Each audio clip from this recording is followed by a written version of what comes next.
Hi, friends. Today, I'm excited to share my interview with Mike Williams from the excellent Paul is Dead YouTube channel. But first, this interview deserves important context, which I think is timely, given the recent appearance of conspiracy researcher Ian Carroll on the Joe Rogan podcast. It seems that conspiracy theories are going mainstream, which is great, because that gives us an opportunity to talk about it. First, on a personal note, as you've heard me say many times, God has blessed me with this platform. Your time and attention is a gift to me from you and also from Him. As the person entrusted with shepherding that time and attention, I must guide you towards truth while helping you avoid potential pitfalls. I consider that my responsibility, which weighs a bit heavier on me with this interview. Because Mike and I recorded this conversation in October, his meticulous research into the Beatles has revealed how their rise wasn't simply artistic evolution, but part of a calculated cultural shift. Through extensive and impressive documentation, Mike demonstrates how record companies, media outlets, and cultural institutions coordinated to transform not just music, but society itself. And the Beatles served as the most visible face of this transformation. But after our interview, I discovered Mike's Substack. While his popular YouTube channels focus exclusively on Beatles research, his Substack reshares conspiracy content that ventures into fringe territory, particularly regarding Israel and many other topics I can't endorse. And all this brings to mind a profound observation from Spencer Smith, director of the Third Adam documentary series and recent podcast guest. Now, Spencer is no stranger to conspiracies himself, and he says, quote, "The end result of all conspiracy awakenings is a hatred for Israel and the desire to build a new golden age," end quote.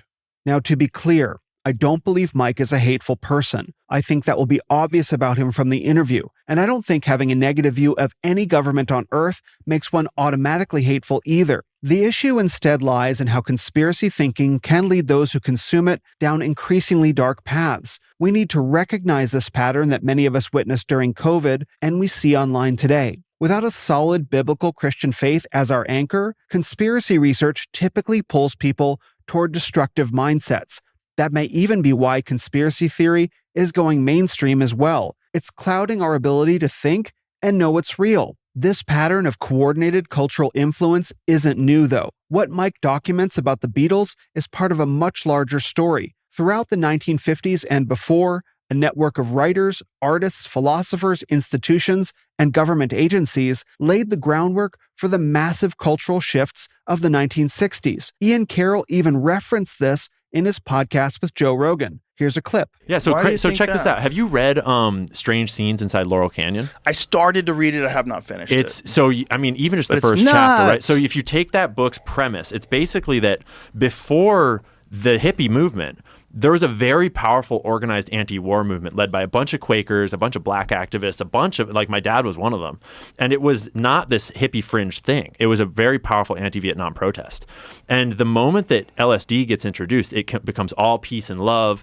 And he points out in that book how all of these people, like Frank Zappa, like lead members of the Doors, people organized the Monterey Pop Festival over and over and over. Like he probably has 2 to 3 dozen examples specifically he goes deep into. They all just happen to move from wherever they are all over the world into this area in LA that is not a hotbed for music. And they all just start making music about peace and love and doing LSD. And all of them have parents that are from special forces, intelligence operations, Pentagon. Like some of the musicians themselves have backgrounds that look exactly like CIA operatives that were doing like revolutions in Cuba and overseas. Like who in specific? Like the lead singer of the Doors, Jim Morrison, for example. Frank Zappa. So Frank Zappa's one where his dad and his mom were both. Frank Zappa's dad worked at the base that was like the chemical weapons, like where they did their chemical weapons research. His dad was a chemical weapons specialist with like top secret clearances, which is basically like, when you read about what his dad was, it sounds a lot like what MK Ultra would be. He's right. Laurel Canyon was a major transformative source of music culture in the 1960s. But in the pantheon of culture-shifting music greats, the Beatles reign supreme. Understanding their role in 20th century pop music is vital, both to grasp how we arrived at our current cultural moment and to recognize similar patterns unfolding today. Now, Scripture offers clear guidance for navigating these waters. Proverbs chapter 14, verse 12 warns us, quote, "There is a way that seems right to a man, but its end is the way of death." End quote. So we must remain alert to where our investigations are leading us. 1 Peter chapter 5 verse 8 further commands us to, quote, "Be sober, be vigilant, because your adversary the devil walks about like a roaring lion, seeking whom he may devour." End quote. Now the Greek word nepho, or sober, specifically calls for moral alertness and discernment between good and evil. And in 1 Timothy 6:11, Paul directs us away from harmful fixations. Quote, "But you, O man of God, flee these things, and pursue righteousness, godliness, faith, love, patience, gentleness." End quote. These biblical principles are especially relevant today as conspiracies move from the margins to the mainstream. What began with Bill Cooper and Art Bell on late-night radio has evolved into Joe Rogan and Alex Jones reaching millions.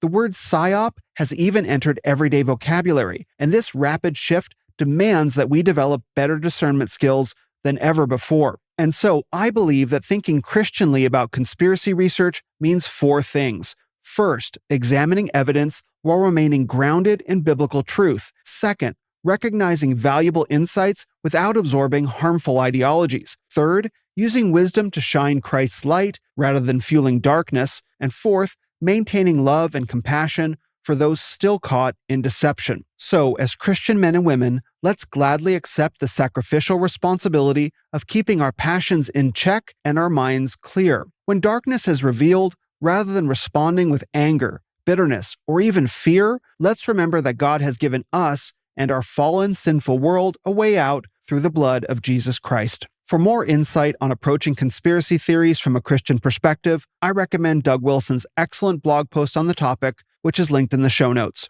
Now, please enjoy my complete, unedited conversation with Mike Williams as originally prepared for release in October. Thanks so much, and God bless. And not just the Beatles. I mean, we're talking about the Rolling Stones. We're talking about the entire British invasion. So think about the British invasion. Think about how they coined that term, the British invasion. I mentioned before that this all goes back to Britain. Tavistock, British. So it was the British invasion. So another way of saying it is the Tavistock invasion to begin the process of systematically changing the construct, the societal and cultural construct within the United States.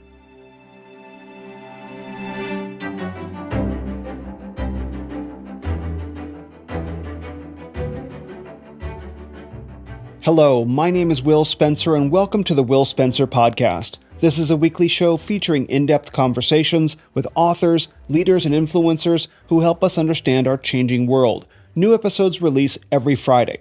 Okay, so get this. What if the most beloved band in history wasn't just a music group, but a sophisticated psychological operation designed to rewire an entire generation's mind? I'm talking about the Beatles, a band I've never particularly liked, but now understand represents something far more sinister than just another overrated musical act. In 2020, I stumbled across a YouTube documentary that blew my mind wide open. It was Mike Williams' 4-hour deep dive, Did the Beatles Write All Their Own Music?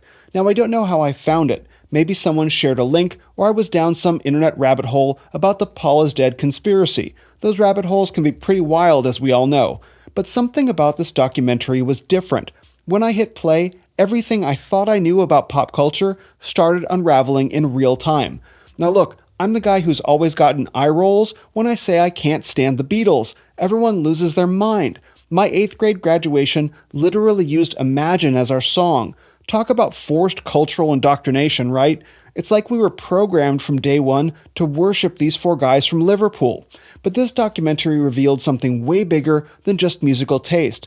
What if the Beatles were the first and most successful experiment in mass cultural engineering?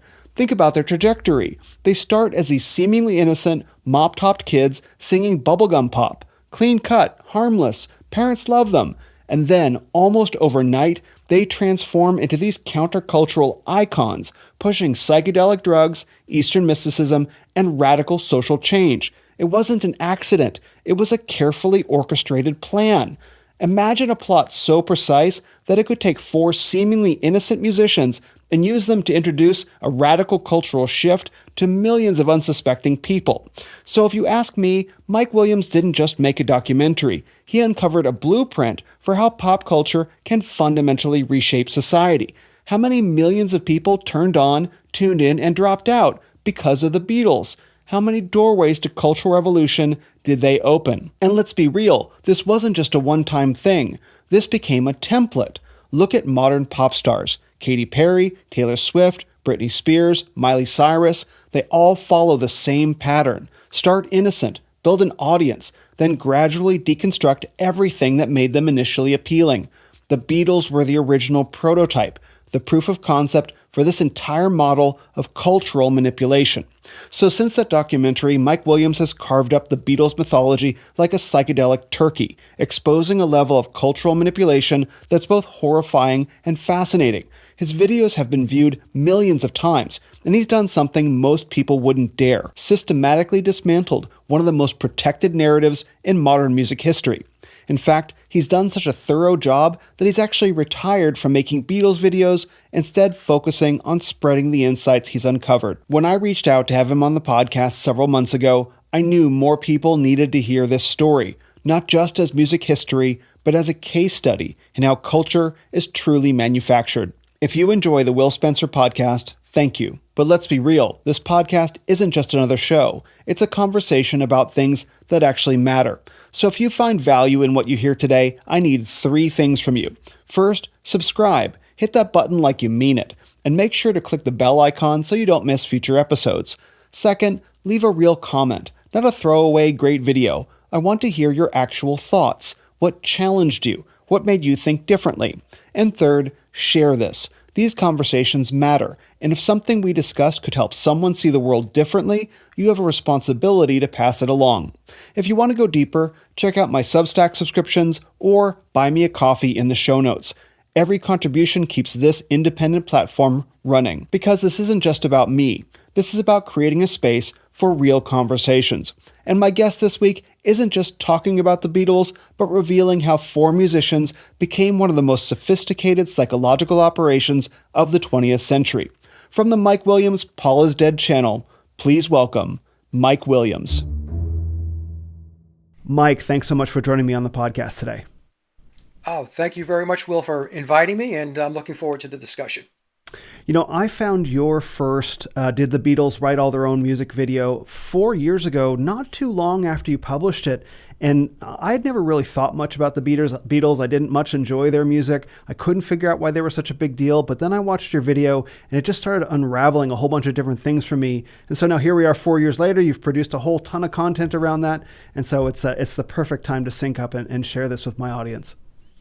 Well, especially you and I spoke before we got going with the show that I'm retiring the research effective this November 9th. So it's a nice way to kind of wrap it up. I can talk about it, I can summarize it, and give the audience a broad perspective on what the research was all about. Yeah, so you've been doing this research for 8 years. So what you put together in 2020, in April of 2020, you are already halfway into the process, correct? Yes. Yeah, so the research began in earnest back in the latter part of 2016. So what happened was, in early 2016, I bought this book. It was a different edition at the time. It was a red cover. It's the Memoirs of Billy Shears. And I stumbled upon the book. Will, I was on Amazon and I was just perusing for books, and it popped up as a recommendation. And so I took a quick look at it. I didn't know anything about the book. I know nothing at the time. I knew nothing about the author or the encoder, Thomas Hugh Harriot. And so I read the little write-up on it, and I thought, well, this looks interesting. Because I was aware of the Paul is Dead conspiracy going back to when I was a kid, going back into the 1970s. And I didn't believe that Paul McCartney was replaced. I didn't believe Paul McCartney died. I knew the rumor, I knew the conspiracy, but I thought that it was just a clever and witty marketing ploy pulled off by the Beatles, because that's how the Beatles are sold to us, right? They're very clever, they're very witty. And so I bought the book and I started reading it, and when I got into it, I thought to myself, this is unbelievable. The first thing that hit me is the amount of information in the book.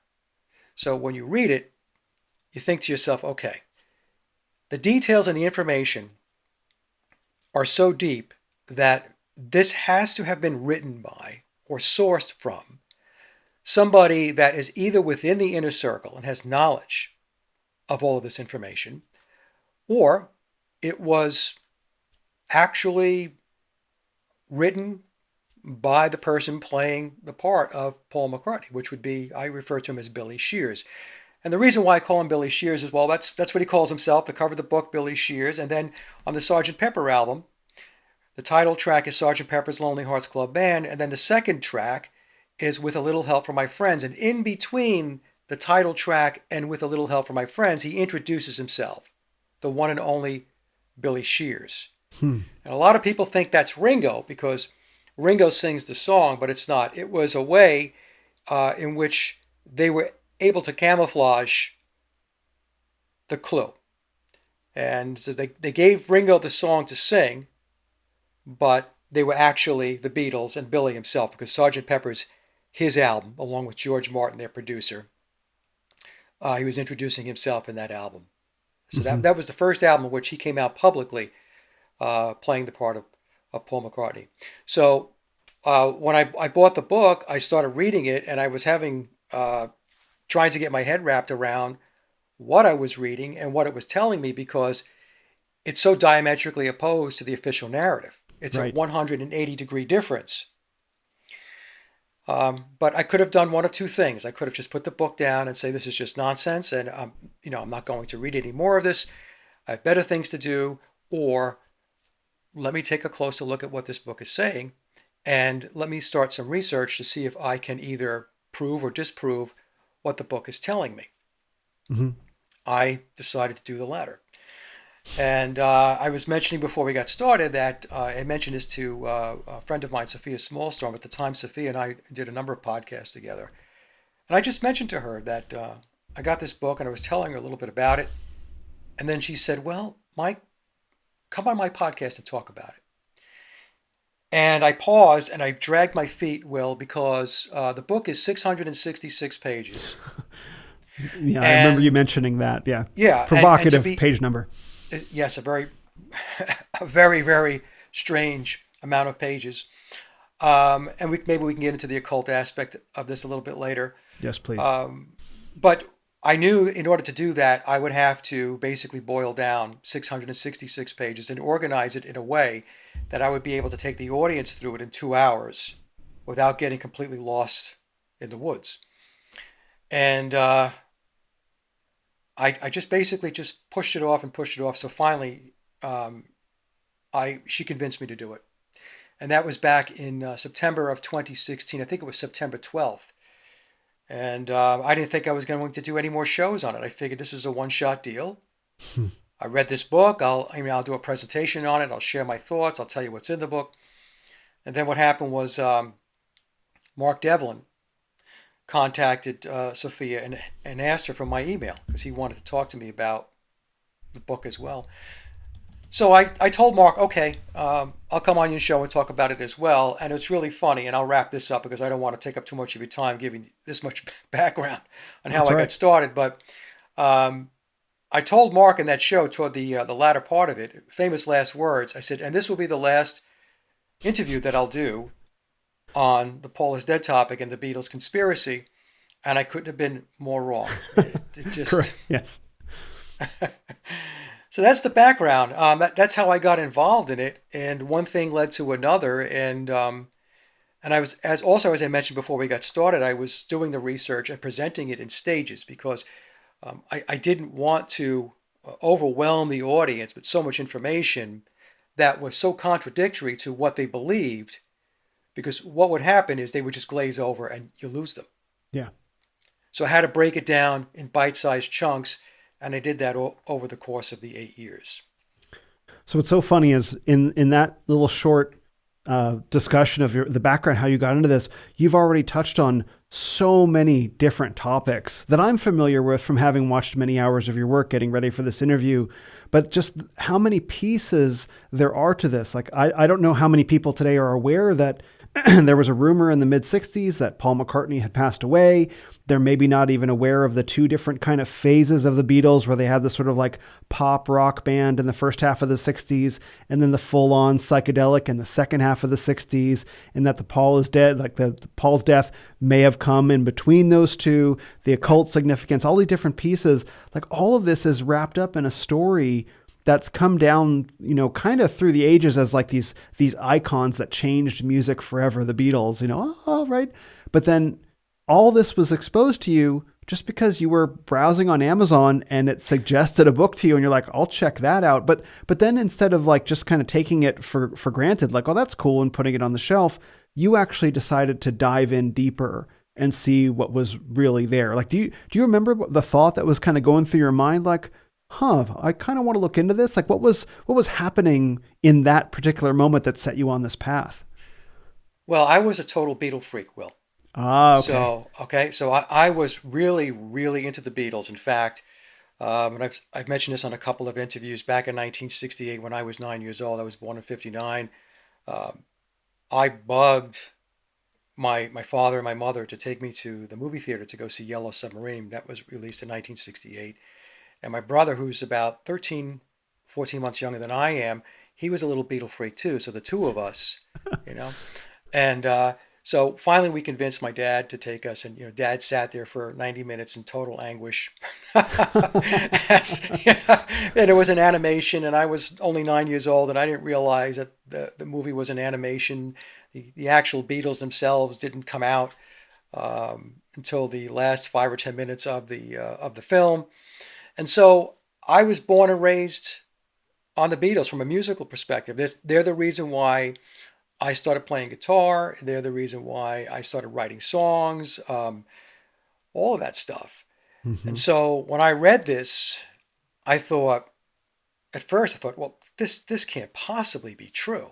Wow. Because we are so inundated with the official narrative, so conditioned. What I explain to people is, look, don't feel bad if you're having a hard time getting your head wrapped around this, because the brainwashing coming out of Tavistock and the Frankfurt School has been pounding us over the head for 60 years. Yep. That's a long time. That's 6 decades of conditioning and continuing to push the official narrative. So it becomes very difficult. And quite honestly, for so many people, especially boomers, it's the soundtrack of their life. Mm-hmm. Growing up. Yeah.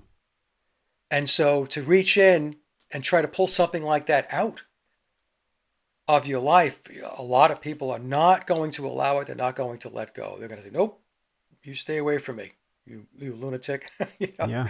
So, but you know, when I do the research, Will, I do the research mostly for me. It's from my own curiosity. Mm-hmm. It's my own personal path to seek the truth. And I like presenting my research. Now, whether people agree with it or not, that's up to them. I've always said in many, many, many of my presentations and my interviews that I'm not here to convince anybody of anything. I'm just presenting my research. Mm-hmm. And it's up to you to be able to decide where you want to go with it. If you don't want to do anything with it, that's fine. If you want to pursue it, that's great as well, because everybody is on their own individual journey. So, and I found that a long time ago, Will, because I've been in the whole alternative research game for a long time, that trying to convince people of something when they're not ready is exhaustive. Yep. And it's basically an exercise in wheel spinning. Mm-hmm. So that's how I approach it. I'm just going to present what I found, my findings, my conclusions, and you can agree with it or not. So when you read the book and you started getting into the memoirs of Billy Shears, Billy Shears is the real name of the man who replaced Paul McCartney when Paul McCartney died. So the memoirs of Billy Shears, if I understand it correctly, are this is 60, 50 years later, the man who replaced Paul McCartney, who we know in the public as Paul McCartney, is disclosing to the public in a coded, layered kind of way what actually went on 60 years ago. And so you're reading this in 2016 and you're just kind of like scratching your head, shaking your head, like, what's going on here? Where was the first place that you went? What was the first step that you took after reading this to begin doing your research? Oh boy, that's a good question. The first thing that I did was to create a collage of images of Paul McCartney over time. Mm-hmm. What Tavistock did, and I'll explain, I'll get to the punchline first, and then we'll talk about the images. Yes. What Tavistock did was to create a composite Paul McCartney. So on any given magazine cover, any given interview, images that you're going to find in newspapers or even online, it's a moment in time. You're taking a look at that person and you're being told that's Paul McCartney.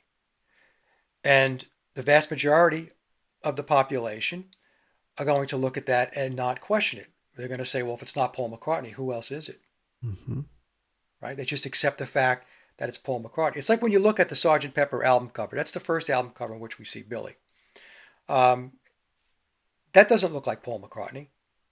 And a lot of people who subscribe to my channel will say when they first looked at that album, they were like, something's really off about Paul McCartney. Mm-hmm. Doesn't look like him. But you're told that that is Paul McCartney. So even though you're looking at the album cover and you're kind of scratching your head, you're thinking, well, okay, it doesn't really look like him, but who else would it be? So, okay, it's Paul McCartney. So that's what Tavistock did. So they created a composite of him. Now, to get around this composite, what you have to do is what I did. Go back to the collage or go back to a montage of pictures and start like in 1962, go through 63, 64, 65, all the way through. Let's just say through the 1970s into the 80s. But let's just pick the Beatle period, 62 through 1970. When you line the pictures up, you can see that it's not the same person, that the person playing Paul McCartney between 1962 and 66 is not the same person that's playing the part of Paul McCartney from 1967 to 1970. There are differences. Some people will write me this. It's very common for people to say, you mean that they found somebody that looks like him, sounds like him, sings like him, plays like him, and all of this stuff. And my response is, look closely, because they are not exact replicas. Mm-hmm. Billy has a higher forehead. Billy has different ears. Billy has a longer jawline coming down to his chin.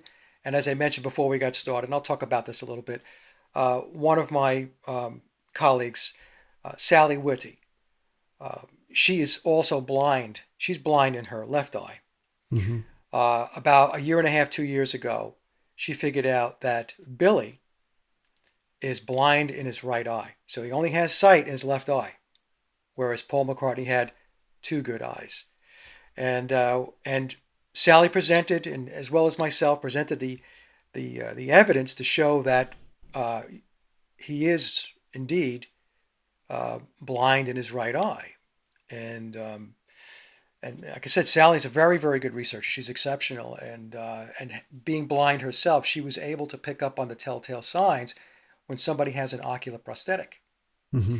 And Billy validated this in an interview that he did. There was this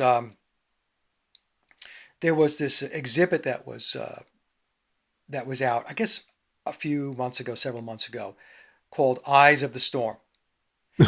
And yes, right. Yeah. So he's on a morning show, I think it was CBS, and he's going through the exhibit, and he's, the person's interviewing him. And so they get to this one picture, they're looking at it on the wall. And so the interviewer says to Billy, that's quite a picture. You have to have an eye to take a picture like that. So Billy looks at the picture, he leans forward, clicks his left heel, and says, yeah, my left one. So there's a process in Masonry that's referred to as masterfully speaking. Mm-hmm. So when a Mason masterfully speaks, they can actually relay the truth, but they do it in an encoded way. And most people don't know anything about masterfully speaking, and they don't really know what it is that they're hearing or looking for. And so it goes right over their heads. And so that's what Billy did during that exhibit. And he, when he said that, yes, it's my left one, he was giving a nod to Sally's research that, yeah, you figured it out. I am. I don't have sight in my left eye. It's just my right eye. And I had a very similar situation. We'll get to it when we get to the music, where he masterfully spoke about their ability to write all their own music and record and play on all of their own tracks. But we'll get to that when the time is right. Perfect. Well, you actually touched on a couple different things, but just real quick, one of the reasons I find this so interesting is I came to Christ in 2020. Prior to that, I studied Western occultism for 2 years. So I'm aware of occult teachings. Like that was just something that was part of my life. And so all this stuff is very real and it's very much out there.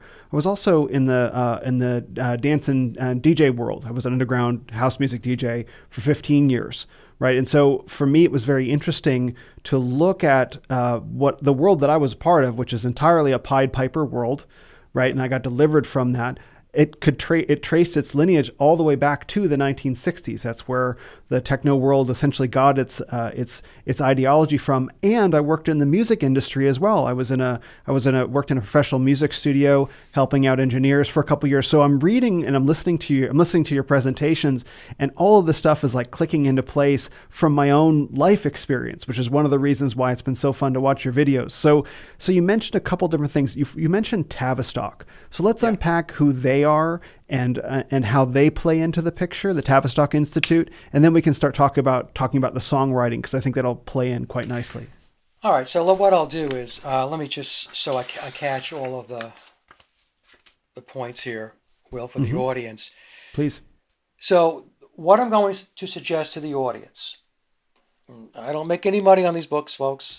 These are just books that I've read.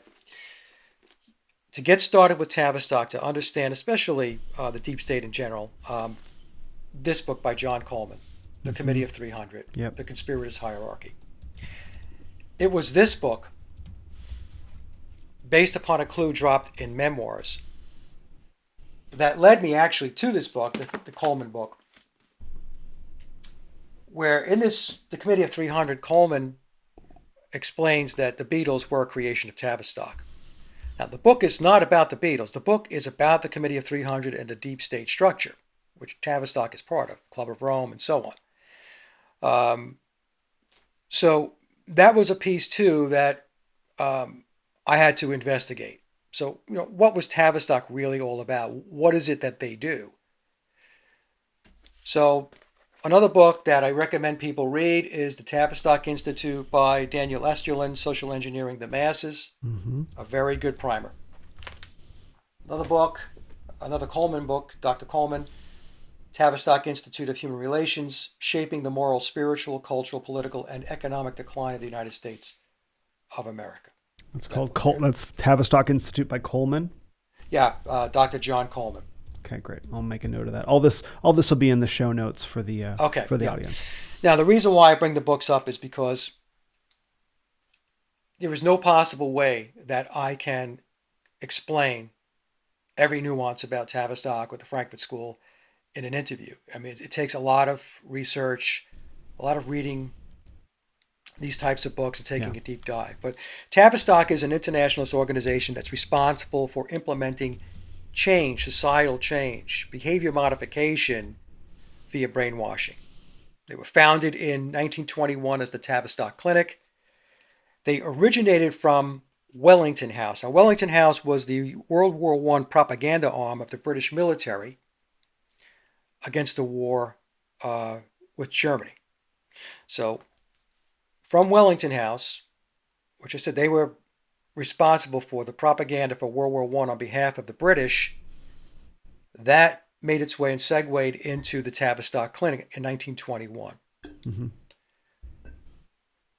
It was also known as the Freudian Hilton due to Sigmund Freud's daughter, Dr. Anna Freud, becoming a leading figure. So Tavistock is very much linked into Freudian philosophy on psychiatry, as is the Frankfurt School, by the way. It reports up through the Committee of 300. Again, You can refer to Dr. Coleman's book, The Conspirator's Hierarchy. It collaborates with other internationalist think tanks and theoreticians, in other words, the Fabian Society, the Frankfurt School, the World Economic Forum, the Trilateral Commission, the Council on Foreign Relations, the Bilderberg Group. All of these organizations are all tied into. They're all part of the deep state control system. And Tavistock is the mind control social engineering headquarters for the deep state. They were taken over in 1932 by Dr. John Rawling Rees. He's a key figure, and he was a key figure in British Army intelligence. And during World War II, Rees was a brigadier general, and he was a top psychiatric warfare specialist for the British. And so he takes the helm at Tavistock in 1932. They have far-reaching influence throughout governments, NGOs, the private business sector, meaning corporations, public and private institutions, mass media, global think tanks, the military, education, the music and entertainment industry, etc. You mentioned occultism. Occultism is integrated within Tavistock's psychological approaches to manipulate and transform thinking. And in fact, Daniel Esterlin gets into a bit of the occult aspect within Tavistock in his book. But we could talk more about occultism in a moment. Tavistock became the psychological warfare arm of the British military and intelligence services. So before it was Wellington House, and then it, like I said, it migrated over, and it's still doing psychological warfare for the British. In 1946, Tavistock was upgraded to make it the central laboratory for developing hardcore brainwashing techniques. So at this point, what happened was, like through people like Edward Bernays, who was tied into Tavistock, they moved it from let's just say a Europe-centric focus, and then during World War II and post-World War II, they set their sights on the United States. Mm-hmm. Because in order to bring about a world government and a one-world religion, they had to conquer America. They had to break down the American way of life, the traditional values. They had a specific target on Christianity. I mean, we could talk about that in a bit. Mm-hmm. So it was a systematic approach to take the United States and to subvert it from within and collapse it. And for anybody who's doubting that, just take a look around you today. What's going on? Okay, right. I mean, this is the result of the Frankfurt School in Tavistock. These are their principles. These are their strategies that are being played out, and they are very, very good at what they do. And I'm talking about Tavistock. We can argue that the Frankfurt School doesn't exist anymore, but its curriculum, its philosophy, its ideology lives on. Mm-hmm. And it's very, very prominent in everything that's going on in the world today. Tavistock received a massive infusion of funds from the Rockefeller Foundation. So to really get it going back to 1946, the Rockefellers dumped a bunch of money into Tavistock to do its social engineering. In 1948, Rees became president of the UN-linked World Federation of Mental Health. And the UN became a major conduit for British psychological warfare operations. So that's another thing that it's important to understand, that this whole deep state, this whole shadow government is tightly linked. And these players span multiple functions. So we just can't look at it as they're all living in silos. Think of it as a horizontal, and they're all integrated. It's the world's center for mass mind manipulation and social engineering activities. It's a sophisticated organization that's used to shape the destiny of the world by changing the paradigms of modern society. It has control mechanisms in academia, multimedia, intelligence, medicine, especially the pharmaceutical industry. Mm-hmm. Its range of disciplines include anthropology, economics, organizational behavior, political science, psychoanalysis, psychology, and sociology. So that's a quick rundown on Tavistock, and it's a very important organization to dig into and research if you really want to understand what's going on in the world, why things are working or not working the way they do. They're behind it. Mm-hmm. So how do they connect to the Beatles? Like what role, because you mentioned the Coleman book and the conspirators hierarchy, Community of 300. Yeah. What does he say the role that the Beatles played in connection with Tavistock? Well, the Tavistock, as part of its social engineering, they knew that music plays a very, very important role in shaping people's behavior, shaping their morals, their beliefs. And a lot of that came into Tavistock from the Frankfurt School. Mm-hmm. So the Frankfurt School was out of Germany, and it came into being at about the exact same time as Tavistock. So the Frankfurt School was very active in the 1920s and the 1930s. But it lived on past that. Like the individual members that were part of the Frankfurt School were still doing their social engineering and their behavior modification, implementing their behavior modification strategies beyond that period of time. So the Frankfurt School, let me just, I can go through some of the names here, but let me just give you because it's important to understand the Frankfurt School as well. It's very important because yes, it is. They are connected at the hip with Tavistock. So it formed after World War II, I should say World War I, in 1923 by a person by the name of George Lukács. Mm-hmm. Now, George Lukács was a communist Bolshevik, and he was very prominent in the field of communism back in his day. And so what he did was he brought together a group of intellectuals, Bolshevik and communist intellectuals and intelligentsia, to start to think through how they were going to destroy Western civilization in order to bring about a one-world government. And this one-world government is going to be a socialist, communist, pick your word. It's going to be controlling, okay? Mm-hmm. Sometimes people want to argue with socialism, communism, fascism. At the end of the day, it's control. You're going to be controlled. You're not going to be part of the elite class, and so you're going to have overlords. So Lukács was quoted as saying, "Who will save us from Western civilization?" And one of their key components was to undermine Christianity through an abolition of culture, to destroy the culture. Mm-hmm. So if you destroy the culture, then we're going to be able to take out Christianity, we're going to be able to take out traditional values. And part of the destruction of traditional values was to destroy the traditional family, the family nucleus. That was very, very key. And to marginalize the male or the father figure in a family. This is why you have cartoons that came out like Homer Simpson, where he's depicted as adult. Well, that's all intentional.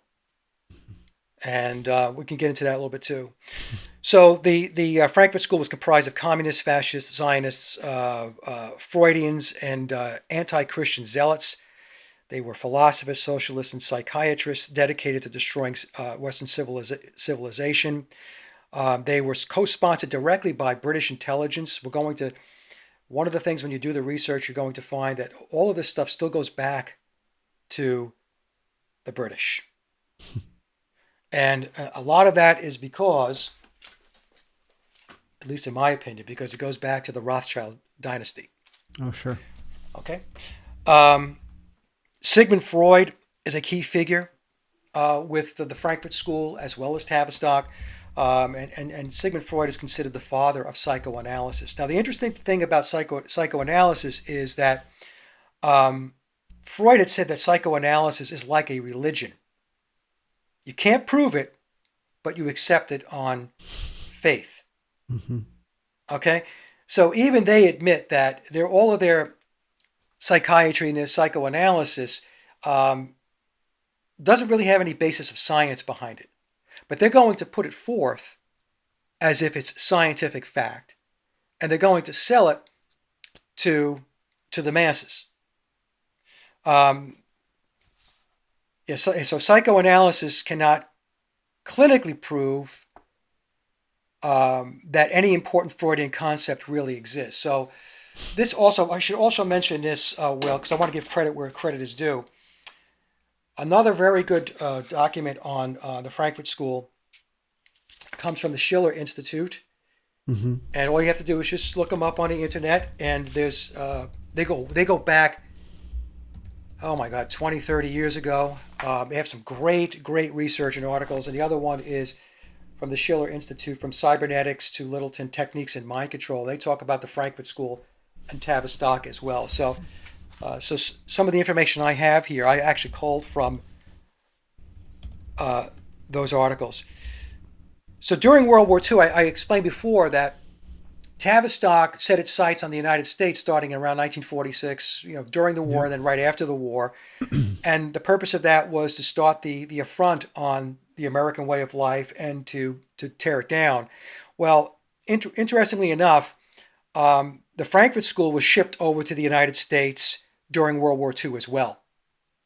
And they wound up, some of their storefronts were Columbia University, Hollywood, of course, and government. In fact, one of their members, a very prominent member, was Herbert Marcuse. Mm-hmm. And Herbert wound up working for the OSS, which was the precursor to the CIA. So many of them made their way into very prominent positions within the United States government and U.S. Government agencies and organizations. They were responsible also for putting forth the premise that man is not made in the image of God. This was a big thing with the Frankfurt School.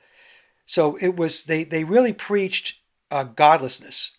Mm-hmm. So they wanted to strip away the belief that, for example, art is derived from the self-conscious emulation of God, the creator. So in other words, that when you create art, when you create something, that's something that is inherent in you as a divine creation of God. That creativity, that creative process. Mm-hmm. They put forth the premise of the theory that creativity does not emanate from a divine spark. It springs out of the culture.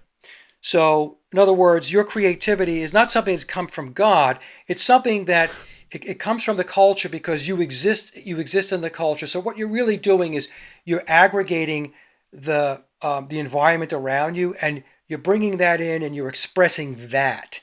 Wow. Okay? So they also talked about that they were very, very focused on, at least some of them, on being liberated through erotica, through sex. So as we go into the Beat movement really were an extension of the Frankfurt School in Tavistock. And the Beat movement, the Beats, were themselves. They declared themselves as hedonists. Mm-hmm. Kerouac. Right? Yes, Kerouac, Ginsberg, right? Yep. And William S. Burroughs, who, by the way, is on the cover of the Sgt. Pepper album. Along with Aleister Crowley. and AC, that's right. So they also said that an artist does not consciously create work to uplift society, but unconsciously transmits the ideological assumptions of the culture. So again, you're not doing work. Like I'm a musician, I write songs. I'm not writing songs because I want to uplift society. And that's not coming to me because I have a divine connection spark with God, the creator and source. No, it's only because you're operating in a certain environment, and that environment is what's feeding you. Right? So what they're really doing is they're downplaying the entire piece that has to do with your divine connection. And they're relegating it down to a material, physical world, and that's where it all exists. So anybody who looks above that, no, I mean, in their minds, they're telling you don't get it. So, well, we can see this today when they talk about classic literature like William Shakespeare and stuff like that. They say, oh, Shakespeare was just a product of his time. He's just regurgitating the values of his, and pick any number of artists. Not that there was anything transcendent going on. Oh, he was just embedded in the culture, and that's what he was reflecting. Amazing. And they'll say the same thing about Beethoven. Yep. And Bach. I mean, the great composers. So one of the things that they will preach is that entertainment replaced art. So when we talk about art, the way art used to be, like when I read these papers, a great point was made. Art was something that was to be, it was special. You would look at a creative piece, and it wasn't something that was really in your daily life. It was something maybe you had to make a special trip to go see the art. Mm-hmm. You had to you had to make plans to be able to have an appreciation of what it is that you were going to see. But what they did was they relegated the great art. They actually watered it down by taking entertainment and propping it up. So what happened was the whole art piece gets relegated to a shelf somewhere, and now people view art as entertainment, and entertainment is art.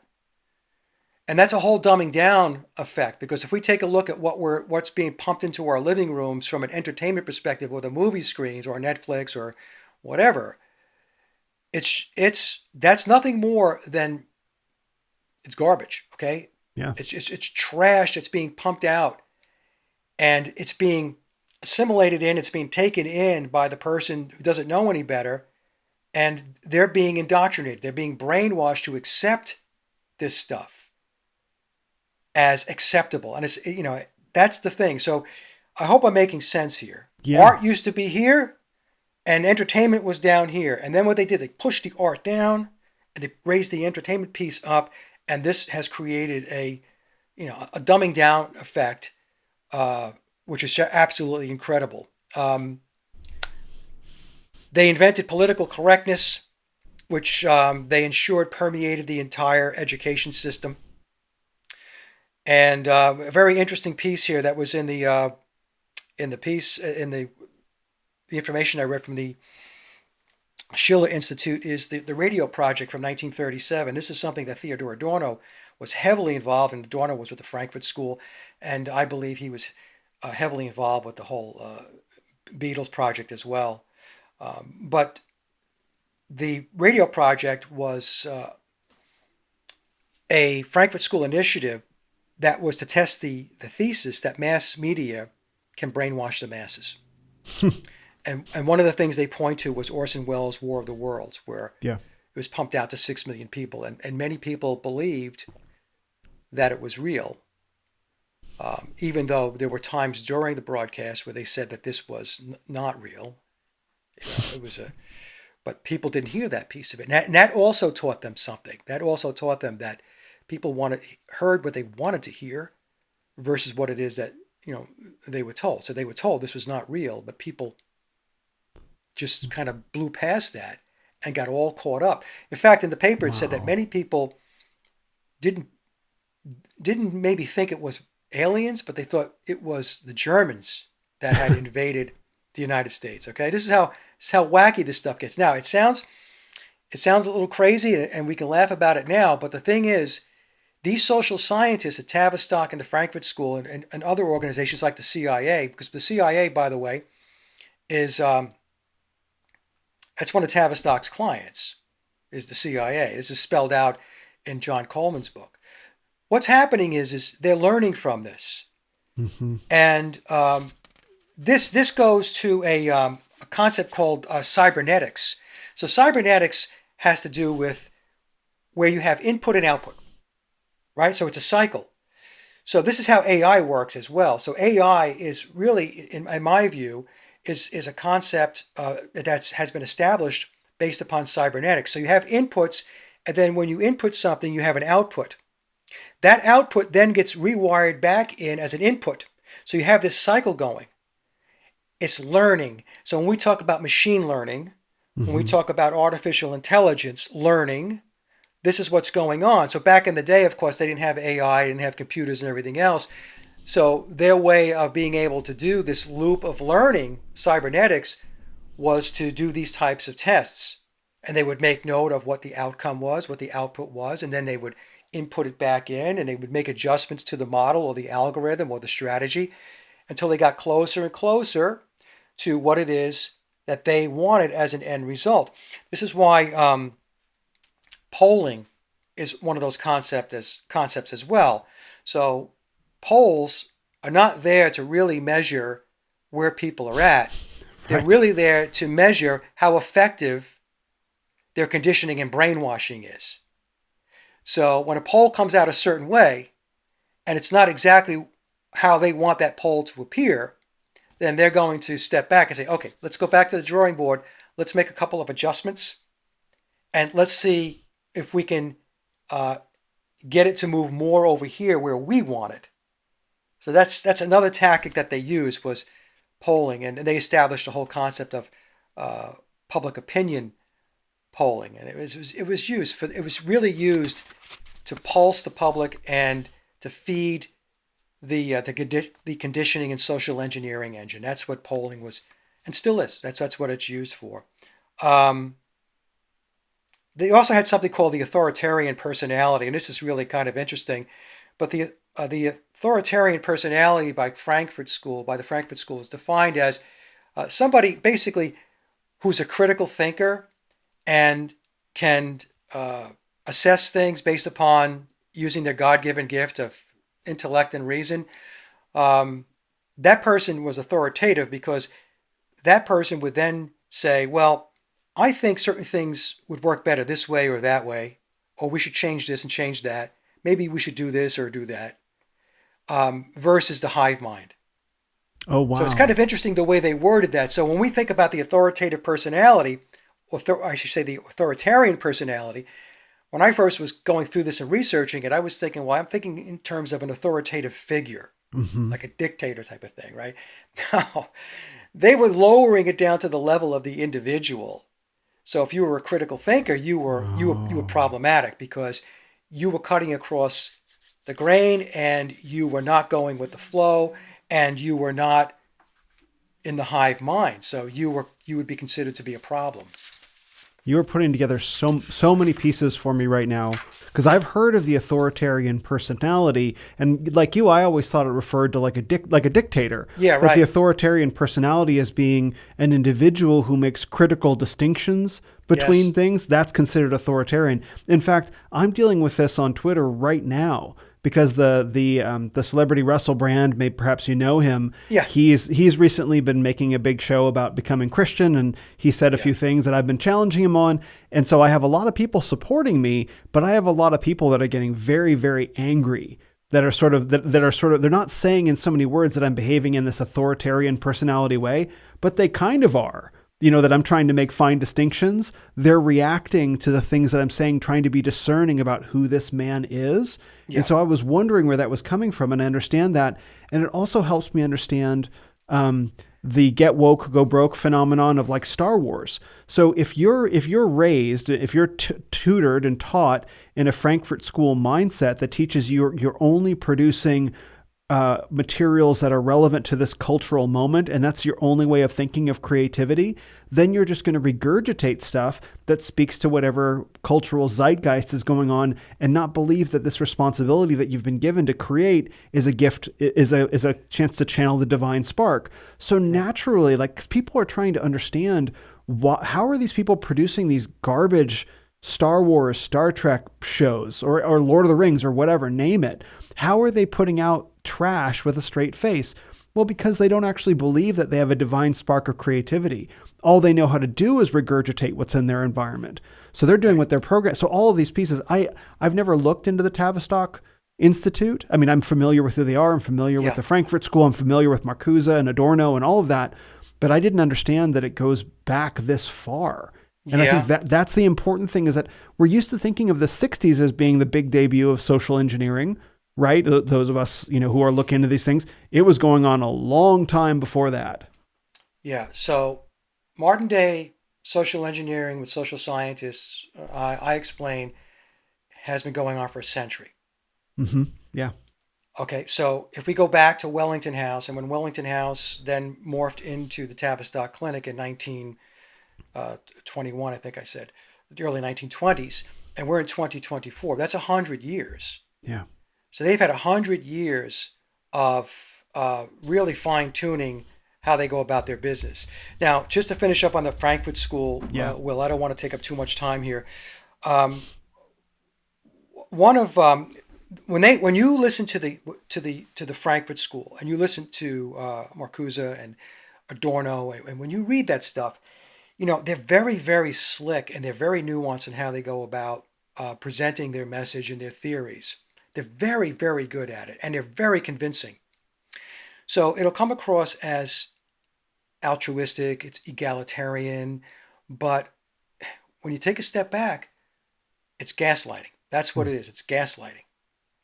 Yeah. Because if everything they were talking about was good, then we wouldn't be in the predicament we're in today. That's right. Okay. So, and now here's another very interesting quote, and this comes from Bertrand Russell, who was a British elitist. He was a philosopher, mathematician, but I think he was with the Fabian Society, which means he was big time into eugenics. But he said that, and he was connected into the Frankfurt School as well, probably in an adjunct way, but he's quoted as saying that the objective is to produce an unshakable conviction that snow is black. So this is how they were thinking, and then he went on to say that, and then we have to assess how much cheaper it would be, how much more cost effective it would be to convince people that snow is gray. So the point being is, like, if we take a look at today, right, what's going on today, we're told that there are more than two genders. Mm-hmm. Right? If we just go down that path for a moment, right? And then we're told that men can have babies, or they can breastfeed and stuff like that. That is trying to produce the unshakable conviction that snow is black. Mm-hmm. It makes no sense. It defies thinking. It defies real science. Yet there are people that will run with this and believe it. So that type of thinking, that type of disposition that people will have, this is all the result of decades of Frankfurt School and Tavistock indoctrination and strategies to social engineer and to create behavior modification. The Frankfurt School had this thing called critical theory, and Adorno was big into this, that divides the masses into two categories. And I'm just smiling so you know, right? Oh, yeah. There were oppressors and victims. And the intent was to destabilize society and to destroy the, quote, oppressive order. So, and again, they were very nuanced and very good at explaining who the oppressors were.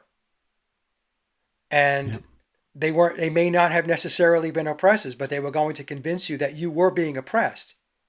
So as an example, the example I use is with traditional family values, the mom would be home, and she would care for the children and for the home, and the father would go out, and it was his responsibility to work and to provide and keep a roof over his family's head.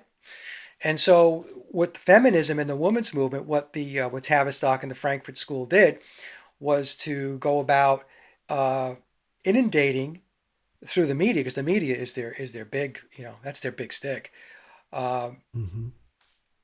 Going out and asking women, do you really want to be home?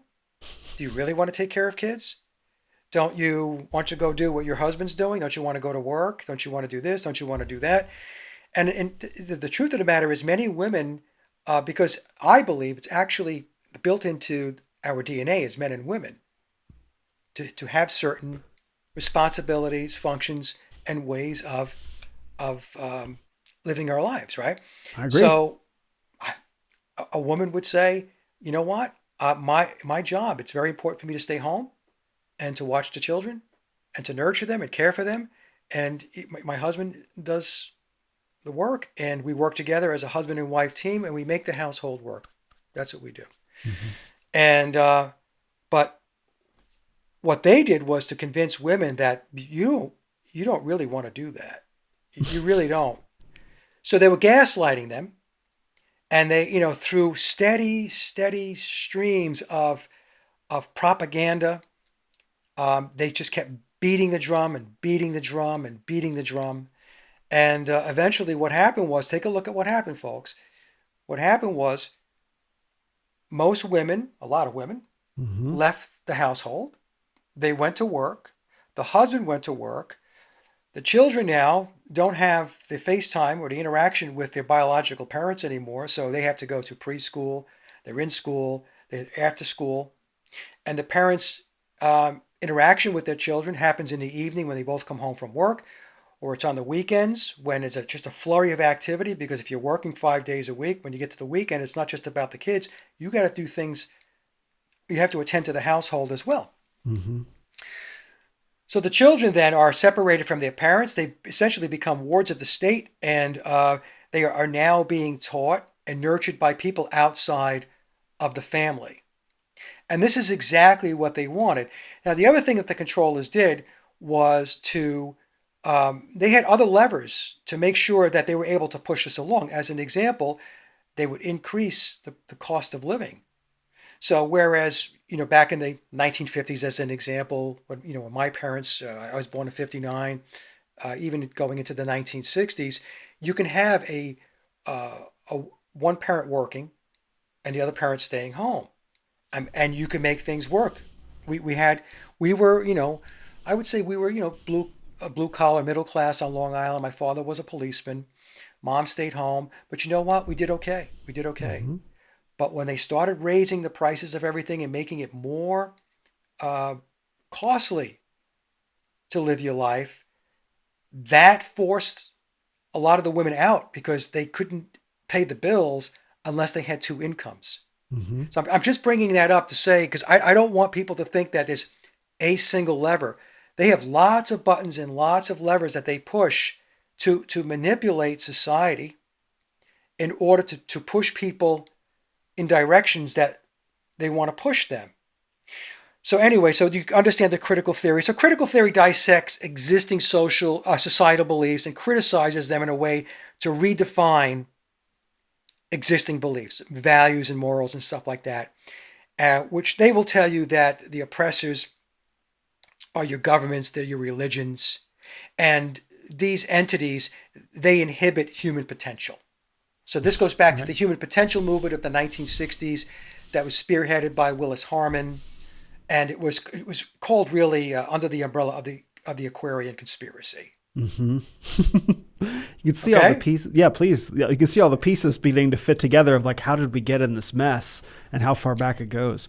Oh, it goes way back. So here at the Frankfurt School, recommended the creation of racial divides, continual change to create confusion, teaching sex and alternative sexual lifestyles to children, undermining the authority of schools and teachers, promoting excessive drinking and drugs, emptying churches, creating an unreliable legal system. You see that in spades. Creating dependency on the state, ensuring that they control the media, and to encourage the breakdown of the family. I talked about their strategy to marginalize the role of the father and to remove the parents as the primary educators and to obfuscate the difference between genders. This is something that is, comes out of their playbook. And again, like I said, they're connected at the hip with Tavistock, so they're very difficult to separate because these groups work together. One person in particular was Kurt Llewellyn. He bounced back and forth between Tavistock and the Frankfurt School, and he was a big-time social scientist back in the day. Bertrand Russell, our friend Bertrand Russell, who is, again, really an adjunct to the Frankfurt School, but he's a big-time, was a big-time elitist. He's out of Britain. He's passed away now. He's been gone about 50 years. The use of music to promote mental illness and destroy society. Verses or lyrics set to music and repeatedly intoned are very effective to brainwash people. So that's where the music industry and the entertainment industry, Hollywood, come into play. I think it was Adorno that said that they could promote a culture of pessimism and despair via the radio and television. So again, they could just pump this stuff into your living rooms. Now think about that, folks.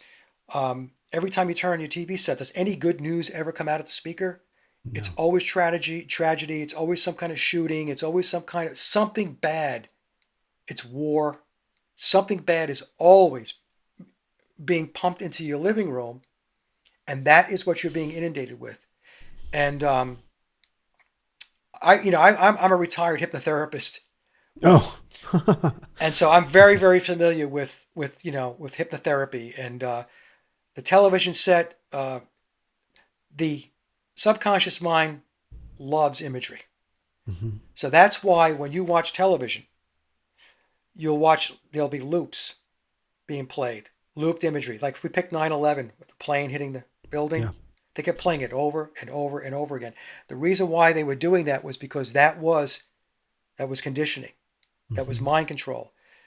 Then what they did was they added the post-hypnotic suggestions to the imagery by continuing to talk about the tragedy, to talk about war, to talk about death. So you were associating these images now with very negative terms and words. And this is how they do it. I mean, the television is a hypnosis box. Yep. All right, my friends. So just keep that in mind. And to finish up the Frankfurt School, its network extends into eugenics, as you know. I mean, I guess they're buddies with the Fabians. Population control, sexual and family law reforms. They're into sexual and family law reforms. In other words, changing it for the worse.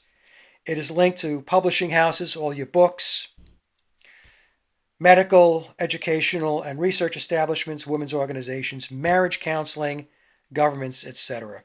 And I talked about cybernetics and the whole study of the circular process of input and output and receiving feedback and then fine-tuning whatever it is that you're working on from a cybernetic perspective. So that's the Frankfurt School. So, and the reason why I took everybody through that in Tavistock, not just because Will asked me, is because now you can have a better understanding when we talk about the music industry. You can start to get your head wrapped around the Beatles. And not just the Beatles. I mean, we're talking about the Rolling Stones. We're talking about the entire British invasion.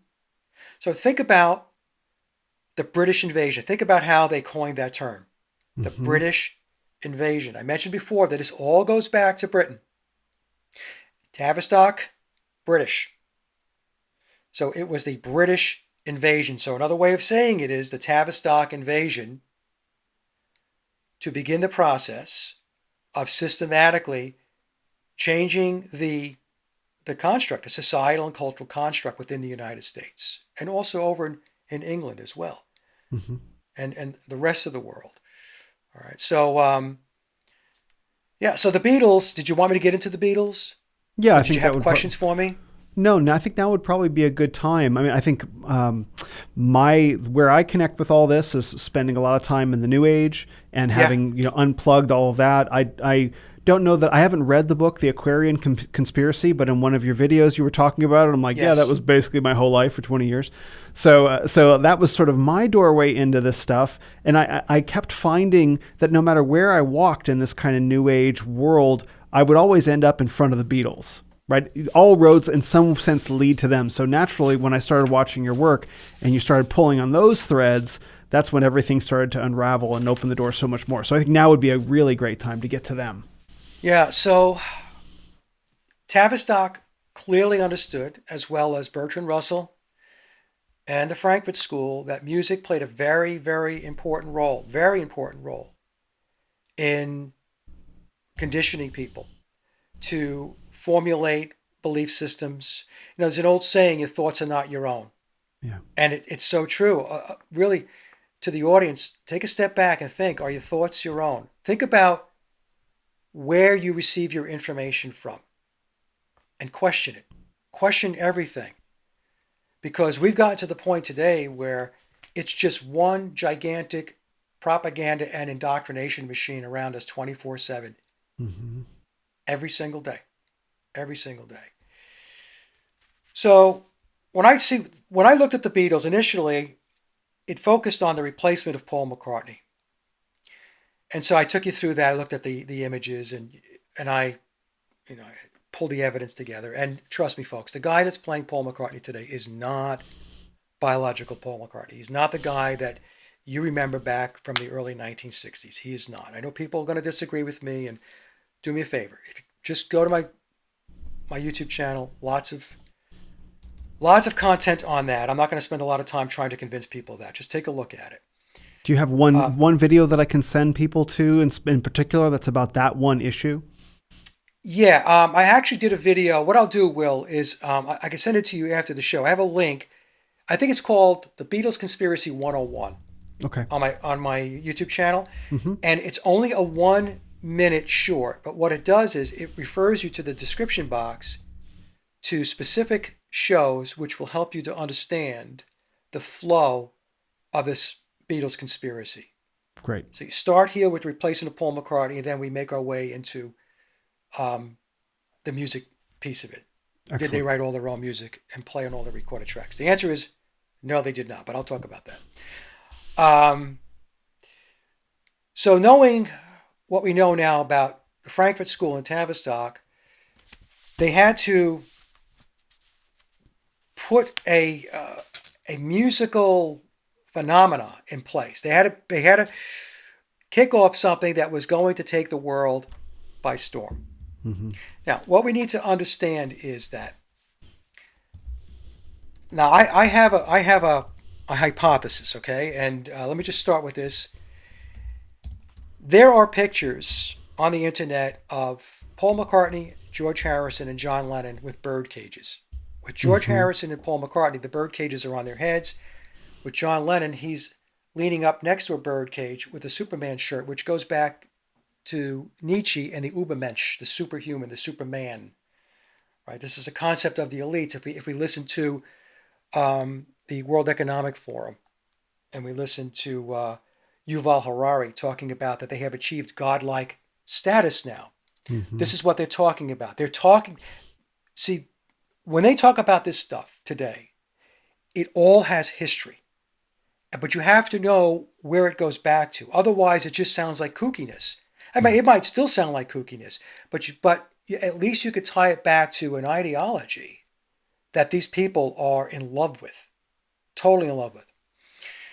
So going back to the bird cages, so birdcage symbolism from a controller, Illuminati, pick your label, refers to mind control, MK slaves.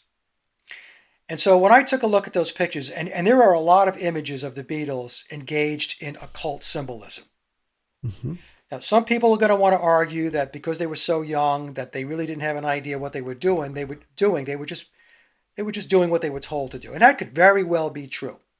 But the point being is that even though they may have been doing what they were told to do without any real knowledge of what it meant, the occult was still being communicated out symbolically to not only their inner circle, but also as a way of poking what they refer to us as the profane in the eye. So since we don't really understand what it means, we're going to put it right out in front of you. Mm-hmm. Mm-hmm. It's a way of them, like I said, it's a way of them poking fun at the fact that the masses are unknowing. So the Beatles arrive in Hamburg in August of 1960. And in August of 1960, they did not have very good musician skills at all. And they showed absolutely no songwriting prowess. Zero. How old were they as well? How old were John, Ringo, or in 1960, Paul would have been 18. John would have been 20. George was underage. He was 17. That was a problem in when he was out there because he was underage. Eventually, they worked around that. Ringo wasn't with them yet. It was Pete Best in the Hamburg days. Ringo didn't show up until 1962 when it was announced in a Mersey Beat publication in August, September of 1962 that Pete was out and Ringo was in. Mm-hmm. So the Beatles show up in August of 1960, and they're brought there by their then manager, Alan Williams. And they were not very good. And it's not my assessment. If you listen to the Beatles themselves, especially Billy, when he talks about the Beatle period going back to Hamburg, he will say that they weren't very good musicians and they were very rudimentary at best. Mm-hmm.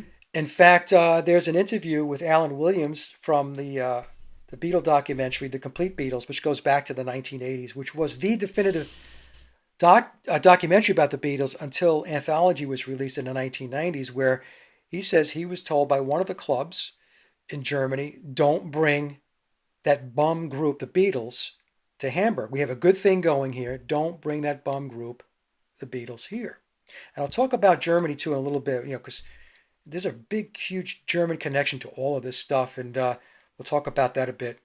So anyway, what happens is, the Beatles get to Hamburg, and they're playing at these clubs, and they're playing, 7 hours a night. They're living in squalor. They were hanging out in an old cinema. They were using that as basically their shelter.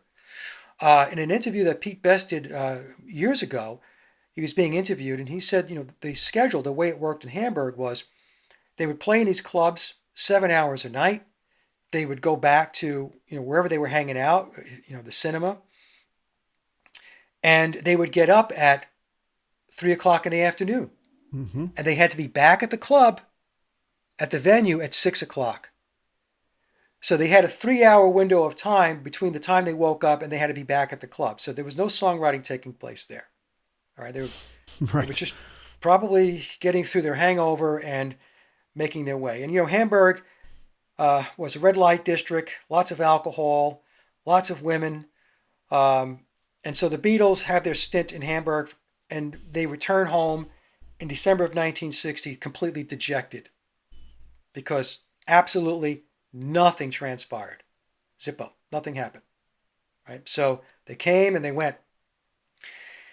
And then something happens in 1961. That something happens is, this is Tavistock now really stepping up the game for them. The reason why they were doing Hamburg and they were doing all these gigs is because Tavistock needed to improve and enhance their performance skills for when they were going to take the Beatlemania show out live starting in late 1963 and going into early 1964 in the US.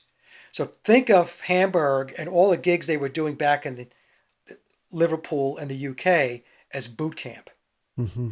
If you go on Wikipedia and you take a look at the Beatles live performances, you will see that they were playing virtually every single day from 1961 through 1963. I mean, they had a couple of days off here and there, but they had a gig every single day. And in Hamburg, they were there for weeks. They might be there 2, 3, 4 weeks at a time, and they were playing virtually every night. So the first question we have to ask ourselves is, and this question was actually pointed out by a friend of mine, Peter Tompkins, on Pete's YouTube channel, PT Pop. He interviewed me and I interviewed Pete. And Pete's a musician too. He goes, Mike, how were they getting all these gigs? Mm-hmm. How were they getting all these gigs? So 61, they start getting all of these gigs and they're playing, and then they meet Brian Epstein in, I think it was November 9th of 1961. So he goes to see them at the Cavern Club. So again, remember the time frame. August 1960 to December of 1960, nothing happens. Mm-hmm. Then January of 1961,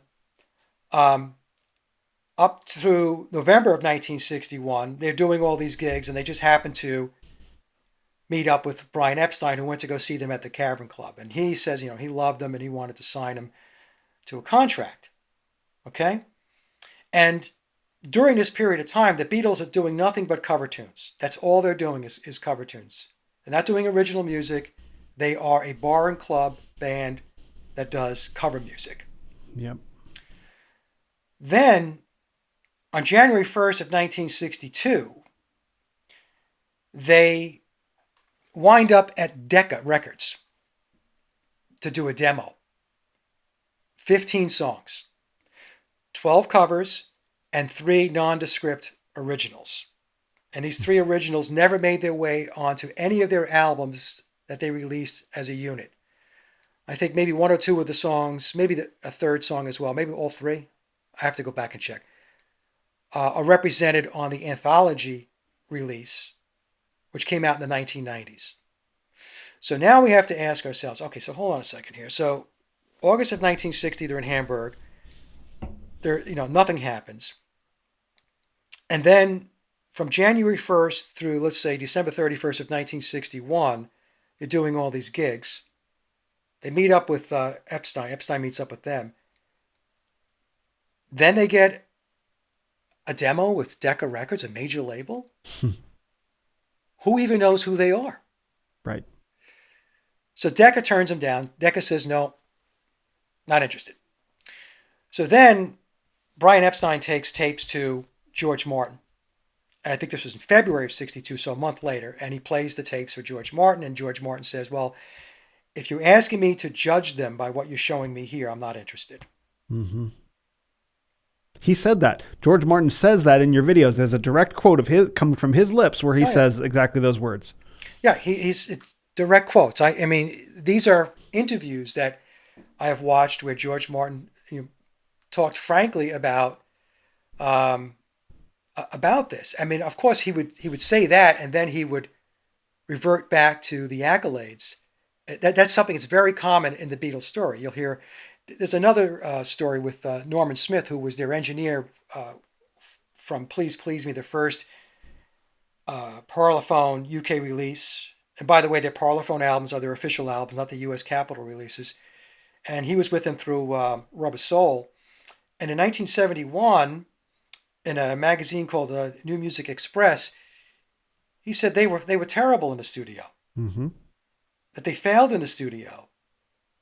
And he was not impressed by them at all. So, you get these stories and you have to say to yourself, okay, let's set aside all the feel-good, happy talk stories and let's understand why these things were said. I mean, is it revelation of the method? Are they putting the truth out there so that they could say, well, I told you the truth, but you just decided that you didn't want to hear it. Right. Or pay attention to it or grab onto it, right? So anyway, so George turns them down, and then they sign a contract with EMI 5 months later in June of 1962. Right. So the question becomes, well, what changed between February and June of 1962? They're a bum group that no one likes, and then suddenly they get signed.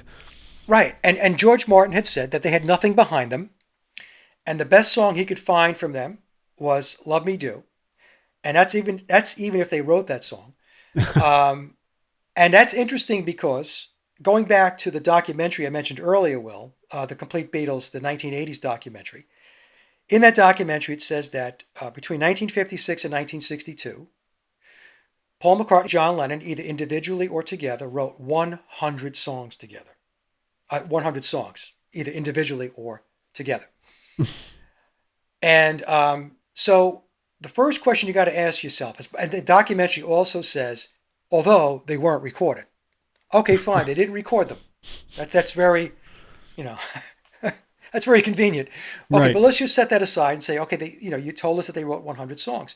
So when they get to George Martin, how could he say that they had nothing behind them and the best song he could find from them is "Love Me Do," and he knew it was not the big hit he was looking for. Mm-hmm. In fact, in an interview that I think that it was from the documentary produced by George Martin, he's having a discussion with his son Giles, who actually George passed the baton to as far as the entire Beatle enterprise that George Martin was involved in. His son Giles is now he has all of that. He says I liked them and they had great personalities, but I thought their music was rubbish. Mm-hmm. And then he and his son have a chuckle over that. And so there's a lot of stuff out there. I have another interview where George Martin says that it wasn't obvious that they were songwriters and that their songs were awful. Mm-hmm. Right? So now for those of you who are Beatle fans right now and you want to break your monitor because of the things I'm saying, just go watch the presentations and you can listen to George Martin say this himself, okay? I'm not saying this. George Martin said these things. It's like Quincy Jones said that Paul McCartney and Ringo Starr were no-playing bleepers. MFers, yeah. MFers going back, and that was an article in Spin magazine. People said, oh, he retracted that. He never retracted that.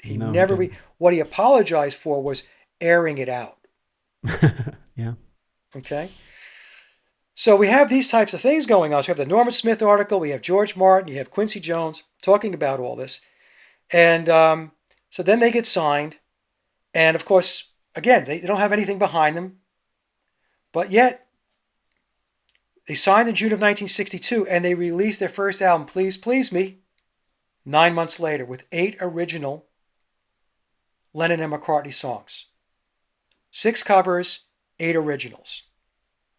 So they went from 0 to hero in 9 months, signing with EMI. George Martin didn't want to sign him. Now, some people would say, well, how come he signed them? I believe he was told that he had to sign them. Mm-hmm. It came from above him. So he worked for a guy, Oscar Prius. He worked for Len Wood. Oscar Prius had George's position with Parlophone before Oscar retired. Now, George took over the Parlophone label. I think he was 29 years old in 1955.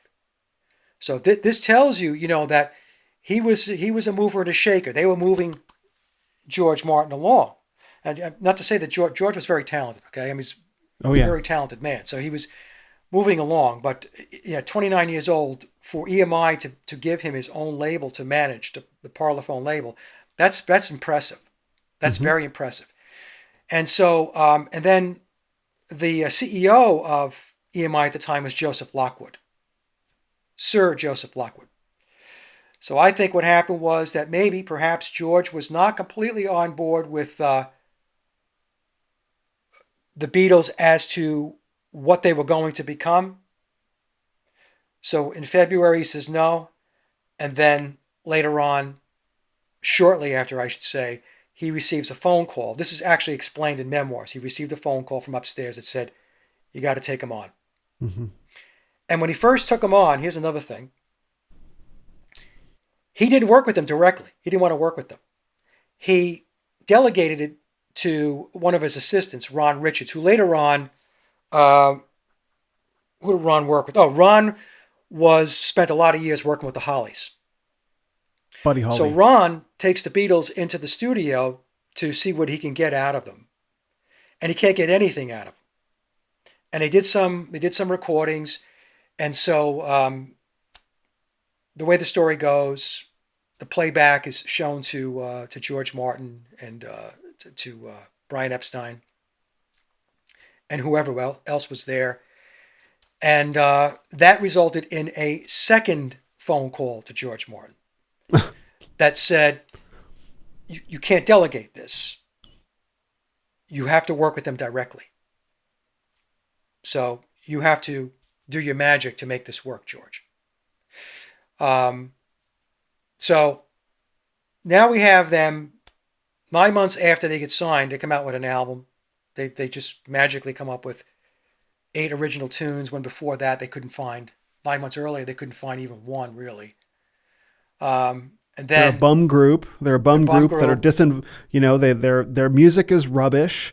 Their studio output is low quality and people don't want to work with them. And then magically they keep getting moved along the chain from all these different gigs in Hamburg to all these auditions and demos. Like they're failing upwards is what you're saying. Right. They're succeeding in spite of themselves. Yeah. Okay?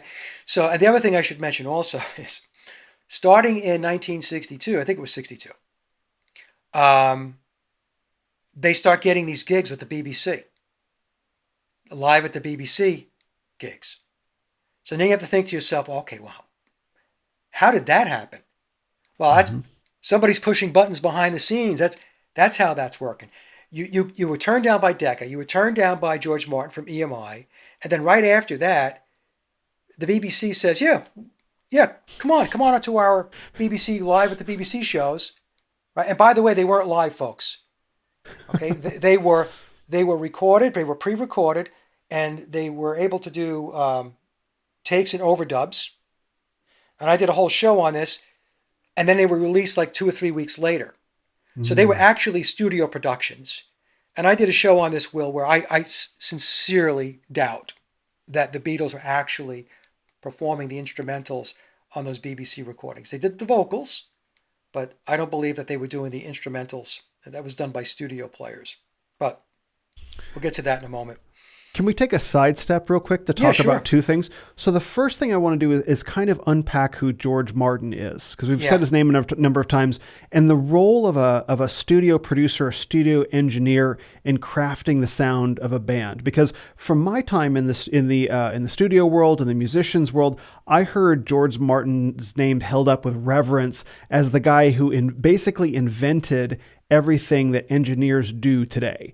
Right, there was a moment when engineering became a straight technical kind of thing to being a creative art. Right. And so George Martin was the guy who started that. In fact, he's called the fifth Beatle. So let's talk about who George Martin is right now, just to set some context about how important it was that he rejected them. And then this same guy, within a year, took them back on. Let's talk about him for a minute.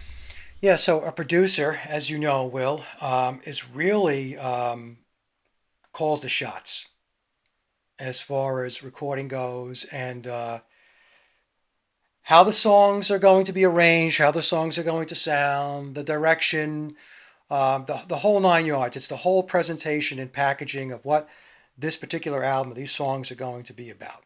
That's why when the director of an album, like a film director of an album, yes, kind of. Yes, right. So he's the main man or main woman, and that's why the story that it's in the Beatle official narrative that says that George Martin, and I have an interview where he says this, he went out looking for songs for them. In other words, he was pulling in songs that were written by other people. In fact, the Mercy Beat article I mentioned before, September of 1962, says that the Beatles were flying to London to record songs that were specifically written for the group, given to them by their recording manager, their producer, George Martin. It didn't say to record songs written by them. Mm-hmm. It said they were recording songs that were written for them.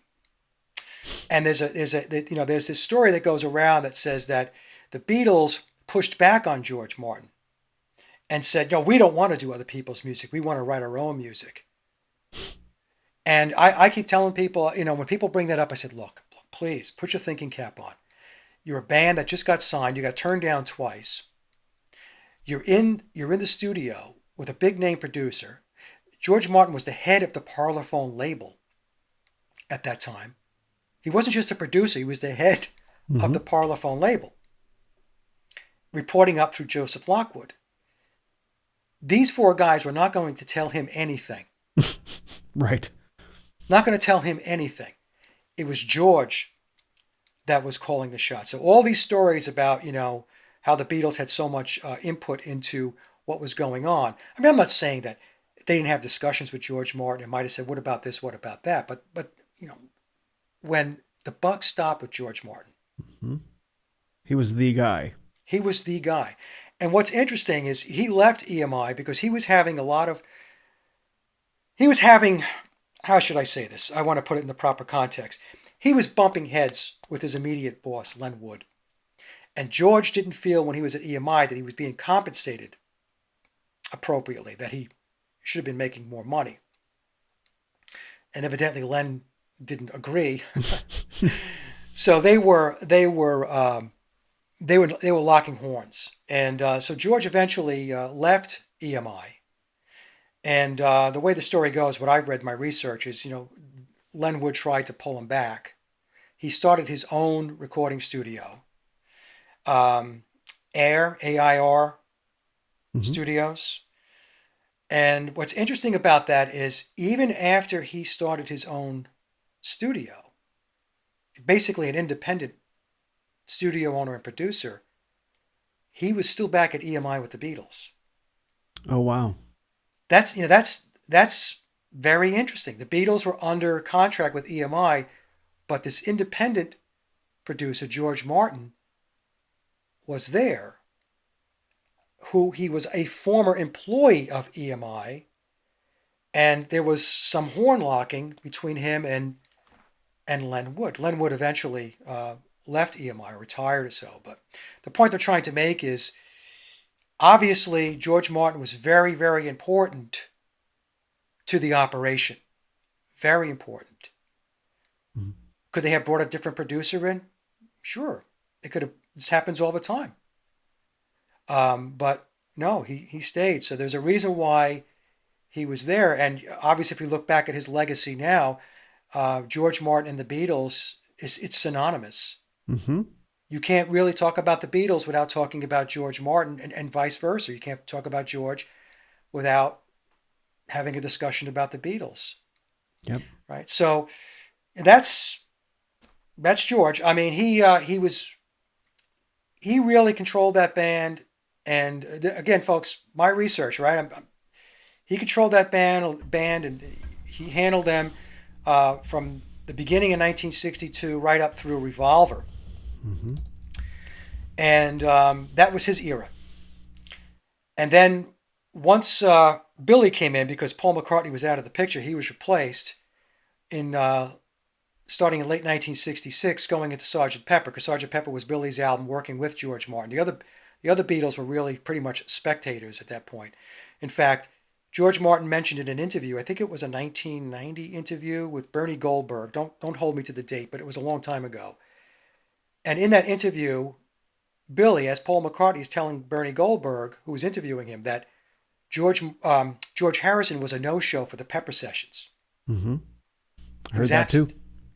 He said that he was putting a pool in or something. And Billy said, it was sketchy because you're supposed to show up for the sessions. So that calls into question, well, if George was a no-show for the Sgt. Pepper sessions, and he's credited for playing guitar on the tracks, well, who was really playing guitar on those tracks? Right. Right. It's just a logical. It's not me saying George didn't show up for the Sgt. Pepper sessions. It's Billy, Paul McCartney, telling us that. And again, I have this interview in a number of my presentations. So anyway, when Pepper came, Billy actually was sharing the production and the whole managing of the band with George Martin. And I think personally, George was more disciplined and structured in his approach. Billy, I think, was a little more loose. And so the reason why I say that is because when we get to the White Album sessions, George Martin walked out and went on vacation, went on holiday, and basically said, "Good luck, lads. I'm not going to deal with this. So you do what you need to do, and I'm heading out." So and again, the reason why I'm telling that story is because we could see there was a transition of management, if you will, within the band from George over to Billy. Because Billy really became the de facto manager, handler of the Beatles, taking them in the direction that he wanted them to go. And that started with Billy being responsible for setting the stage with the Beatles for the psychedelic era. Yes. With the release of Sgt. Pepper and kicking off the Summer of Love. And he was also behind the Monterey Pop Festival. A lot of people don't know that. He didn't play or perform there as Paul McCartney, but he was working closely with like John Phillips, which, of course, the whole Monterey Pop Festival is tied into the CIA and the distribution of LSD, where local law enforcement was told to stand down as the CIA was handing out acid to the people who attended the concert. Sorry, go ahead. No, go ahead. So I think the context that all this is happening in today, in a sense, or is that the Beatles story, as is handed down to us by the official narrative, is as a supernatural one, right? Like you're forced to believe that from 1960 or 1962 to 1969, these going nowhere, poor playing, band members, who just basically are grinding out extended cover sessions in Germany, somehow produced under incredibly tight time frames, right, like legendary quality music featuring skills of performance that were outside of their ability, drawing in, musical theory aspects that none of them were trained in, while there's documented interviews and statements that, they were basically bums as a band. And we're supposed to believe that band somehow produced, almost magically, this music that defined an era, when there's no evidence to substantiate that's what actually happened. There really is no evidence. The only evidence, and it's not evidence, it's storytelling. It's the official narrative. It's the propaganda. It's the conditioning that comes through official stories, and that's what people they grab onto. Look, I always tell folks, the Beatles narrative, I call it the Cinderella story. Yeah. Who doesn't love it? It's a great story, right? It's a story that says that these four working class lads from Liverpool connect with Brian Epstein, who runs a record store, or his family owns the record store. And then he winds up getting them signed to EMI under the tutelage of a producer like George Martin. And then they go on to unprecedented fame and fortune. And again, if you recap what you and I were just talking about, they had nothing. And then once they got to, with Please Please Me, their first album, then they released another album in November of that year with the Beatles.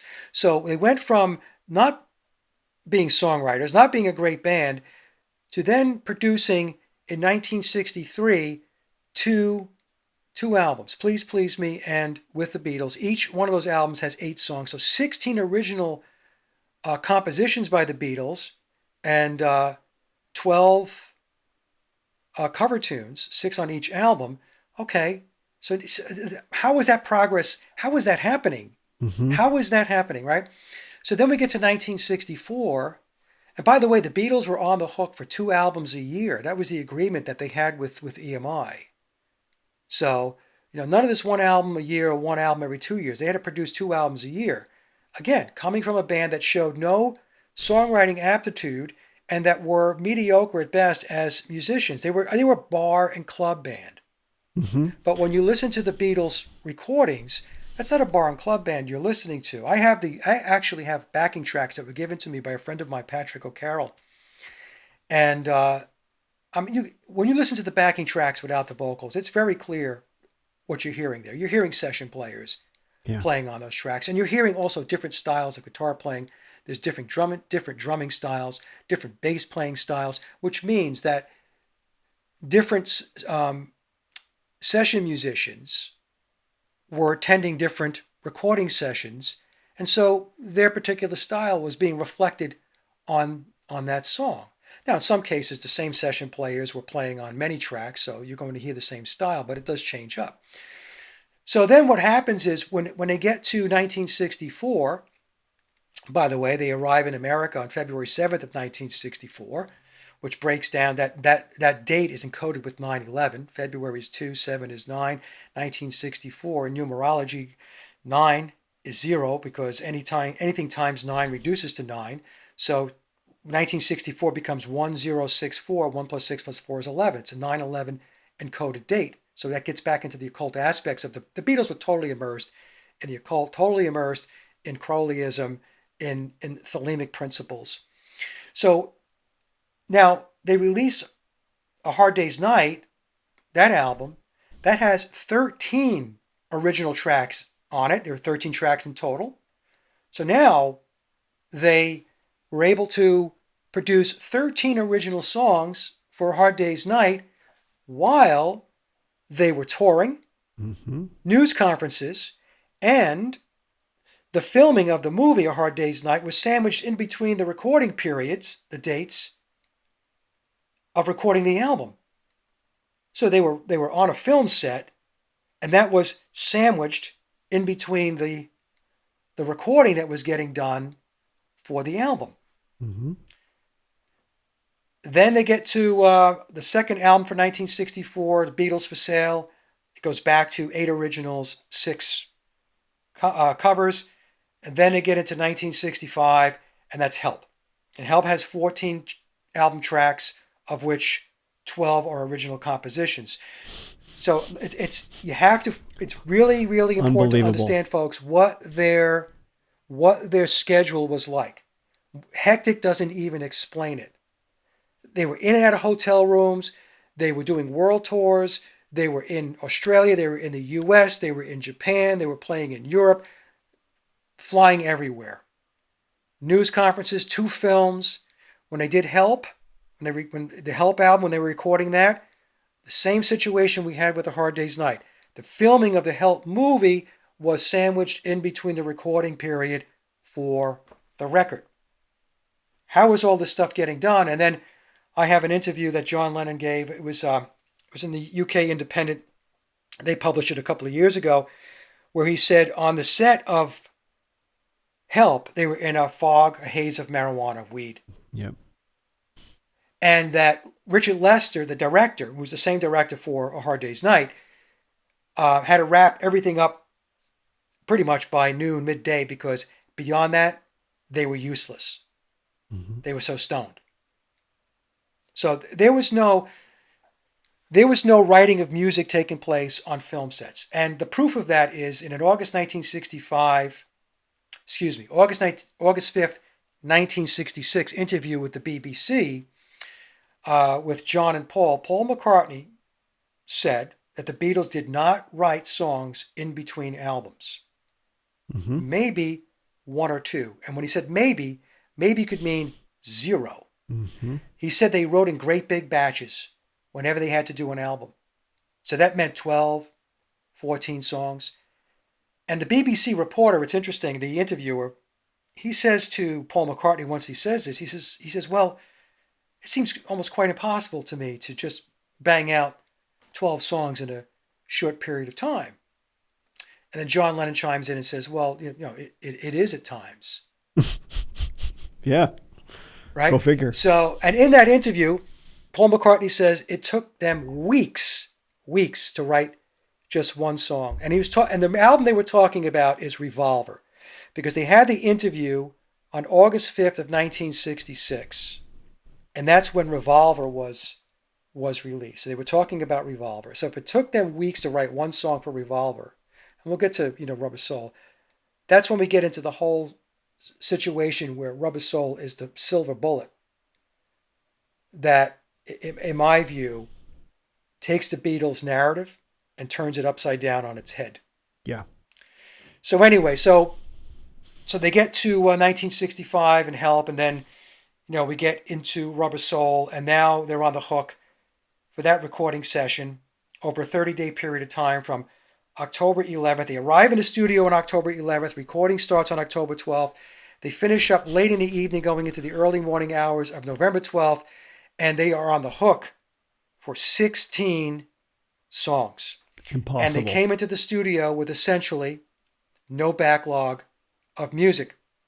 They said the Beatles came in empty.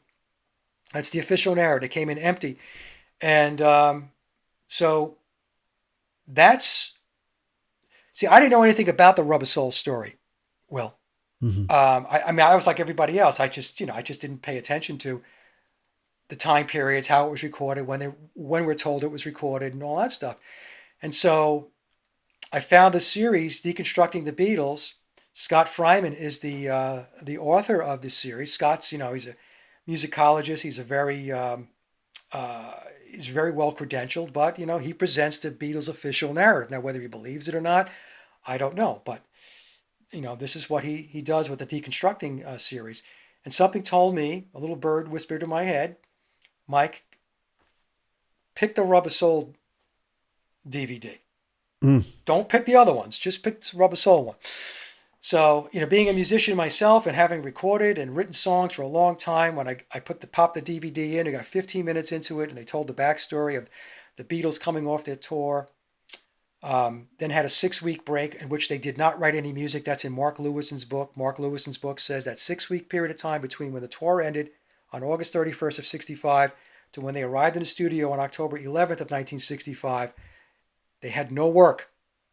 And if anybody thinks that songwriting is not work, I have something to say about that. Yeah. So anyway, I want to ask you about that actually, but please go ahead.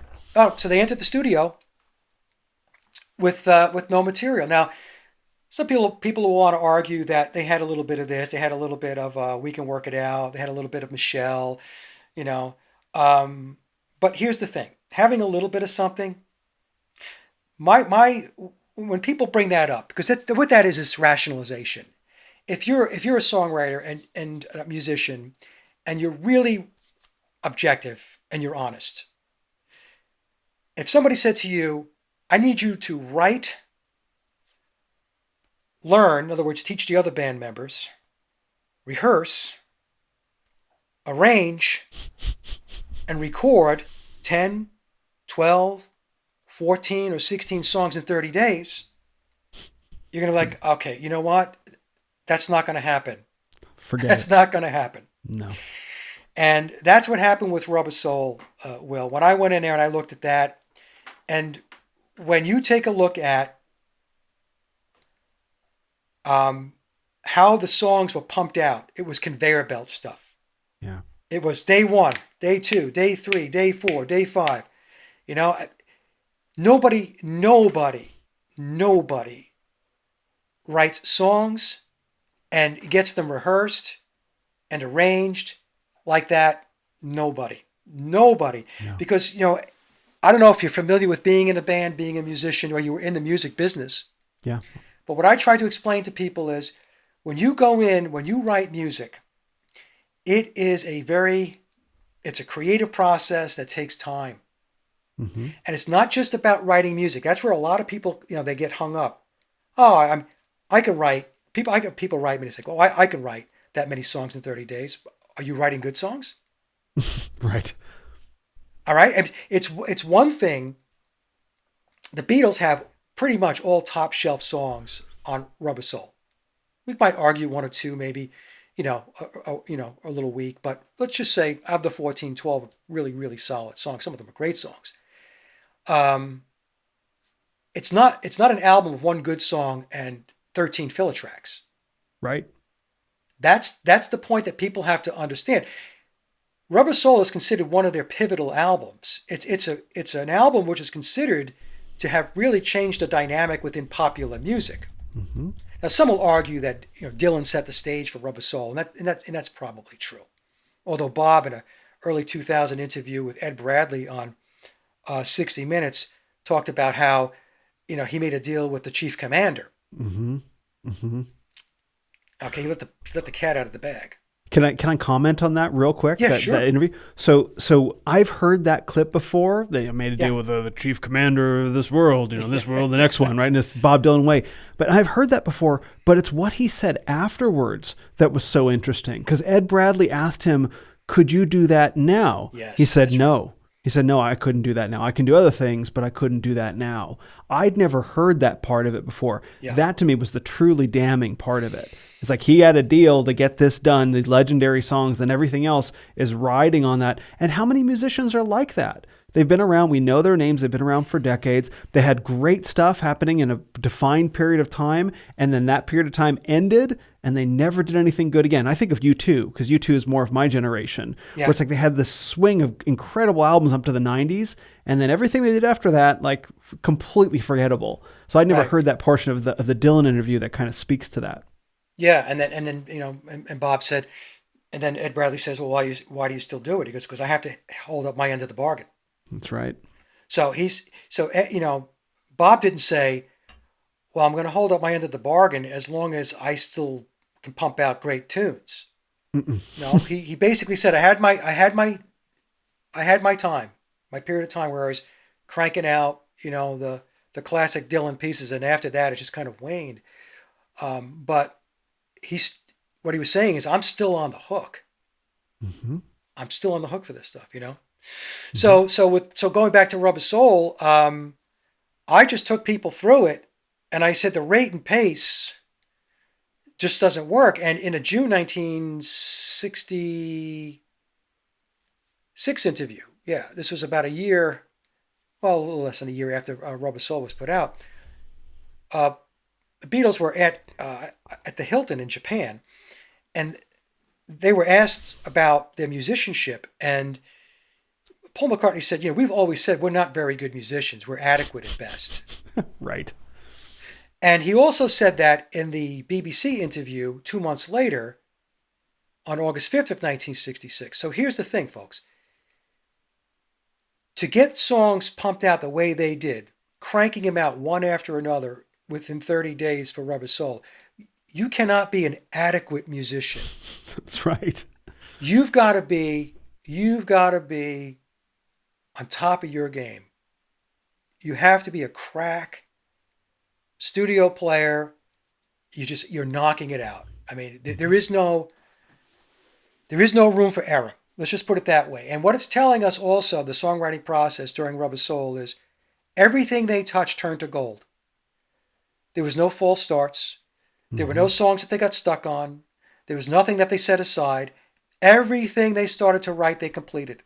Not just the music, but the lyrics as well. Now, anybody who wants to give a crack at writing lyrics to a song, go give it a shot. And let me tell you what, I mean, it's going to take time to write lyrics. And even after you write the lyrics, what will happen is once you go into record and you're singing, doing the vocals, you're going to do the vocals, and then, as you're singing a particular lyric that you wrote, you're like, you know what? I don't like the way that's phrased. That just does not, the metering or whatever, it just doesn't roll right. So you know what? You pull it back. I've got to change that line. I've got to change that phrase or that lyric. That's what I've got to do to make this work. That's how the process works. Mm-hmm. They want you to think the Beatles just jumped into the studio, put their guitars on, and knocked it out. And the other thing I try to explain, Will, and if you've worked in studios, so you know this. Mm-hmm. Guitar players. I'm a guitar player. When I record a song, I will go through 4 or 5 different guitars to get the sound that I'm looking for, that I want to hear on the recording. Okay? It's not a matter of me just picking up one guitar and say, well, this'll do. You're also testing out your amps. What kind of tone am I getting on that amplifier? Oh, yeah. The microphone. The microphones. Even, just getting the sound checks to set up the drums and everything else could take a couple of hours to do that. Yeah. Okay? Drums have got to be tuned. Yeah. Right? Drums have to be tuned. If the drums are not tuned, then it's not going to sound right with the song. And then you get into the whole piece of collaboration with your bandmates. There's always discussion. A lot of times there's arguments. Sometimes you got to take a break because you got into a heated argument with one of your band members because you can't disagree. You just can't get to agree on something. I'm just saying there's a whole dynamic there that is completely not discussed, not addressed with Rubber Soul. They want you to believe that it was just a magical moment, that because of the Beatles, they can do, you mentioned before, supernatural things. Mm-hmm. Philip Norman, who's an author who's written about the Beatles, that's what he is quoted as saying. The Beatles were a supernatural force. But that's also the story that they're selling. That's the story that they're selling to the fans, that they're supernatural. They're way above anything ever before. And what's really unfortunate about that, Will, is I have a lot of musicians, songwriters. I even have some producers and sound engineers. I know because they've communicated with me offline that subscribe to my channel. And I said to them, you know what the worst part of this to me is that the Beatles were not great musicians. They were not great songwriters. Yet you're trying to strive to that level of songwriting and performance when the fact is they didn't do that. Amen. You're listening to people like Bernard Purdie on drums, Ronnie Verrill on drums, Alan White on drums, Andy White on drums, Vic Flick on guitar, Big Jim Sullivan on guitar, Jimmy Page on guitar, Eric Clapton on guitar. That's what you're listening to. Mm-hmm. That's what you're listening to. So when you're an aspiring musician or even an experienced musician and you're wondering how come I can't get to certain levels and you're beating yourself up because you can't achieve Beatles status, the Beatles never achieved that status because the Beatles aren't on those recorded sessions, especially between 1962 and 66. In fact, a friend of mine worked for and was a good friend of Dan Peake of the band America. Okay. Dan was one of the founding members, and George Martin produced America. Okay. So my friend wrote me and he told me, he said, Mike, just so you know, Dan told me that Jimmy Page played the lead guitar on I Saw Her Standing There. Okay? And with Ronnie Verrill was a studio drummer. After I released my April 2020 presentation, Did the Beatles Write All the Wrong Music?, I was contacted by one of his relatives. And Ronnie was her godfather. And she said to me, Mike, now that the cat's out of the bag, Ronnie drummed on Beatles songs as well. Yep. I have another friend of mine, well, actually more of an acquaintance, but I know who he is. He's another researcher.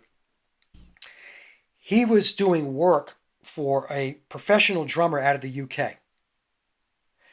And I won't say who this person is because I don't want to drag him into the fray. Sure. I'm sure he won't appreciate it. But my friend said to him, went to his studio, he was doing some work in his studio, and he was kidding around with him, and he said, hey, are you a better drummer than Ringo Starr? And so this guy says, I am. And then my friend said, there's a thing out there that says that Ringo wasn't drumming on the Beatle albums, especially between 62 and 66. And this guy told him it was true. That he said that Bernard Purdie was a very good friend of his. Now, Bernard is a longtime session player, and since the late 70s, he said that he drummed on 21 Beatle tracks. Mm-hmm. And in an early 2000 interview that he did with Red Bull, he went through great detail about how that worked and his involvement in that. So, so there are people that know. A friend of mine, and I consider Mike Stock a friend of mine. Mike is a very, very a great songwriter out of the UK, and he wrote a lot of songs in the 1980s and I guess into the 1990s. He's still doing songwriting. He's in his 70s now. I think his early 70s, and Mike told me that in the early 80s he was doing some work with Billy. It was some kind of collaboration or whatever. I think he worked with him 2 or 3 times. And he walked into the studio and Billy was playing guitar right-handed. Well, Paul McCartney was a lefty. Paul's lefty. So Billy's naturally right-handed. He had to teach himself to play lefty. So, and it's not impossible, folks. A lot of people thinking, how could he teach himself to play lefty? Look at some of these Beatle tribute bands. I think the guy in the Beatle tribute band Fab Four, which is a very popular Beatles tribute band here in the States, that guy, I forgot his name, he's righty. He taught himself to play lefty so he could play the part of Paul McCartney on stage in that Beatles tribute band, the Fab Four, which, by the way, they're a very good tribute band. So anyway, the other problem with Rubber Soul, and I know I'm eating up a lot of your time here. No, this is great. There's a problem with the manufacturing process, the time frame, the cycle time for the manufacturing process. So if you can't or you refuse to get over the hump about the whole ability to write 12, 14, or 16 songs in 30 days, there's the manufacturing bit of it. So when I was doing the presentation, when I was pulling it together, doing the research, I was working with somebody that has been in the music business for a very long time and very familiar with the vinyl pressing process. And so the Beatles story tells us that George Martin finished up the sequencing, the order in which the songs are going to play on side A and side B of the album. Sequencing is very important, by the way. The order that songs are on an album is not haphazard.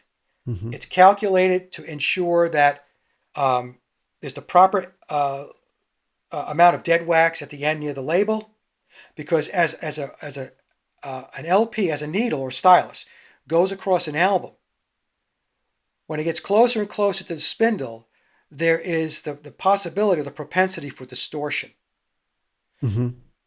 Right? So to avoid that, especially when you're talking about the big labels, they're going to make sure that they have that album factored out properly so that you don't get that possibility of distortion toward, let's say, the last track or two on an album. Anyway, so he doesn't finish the sequencing until the 16th of November, but we're told that they cut the final mono lacquer. Now, the lacquer is what is used to start the pressing process.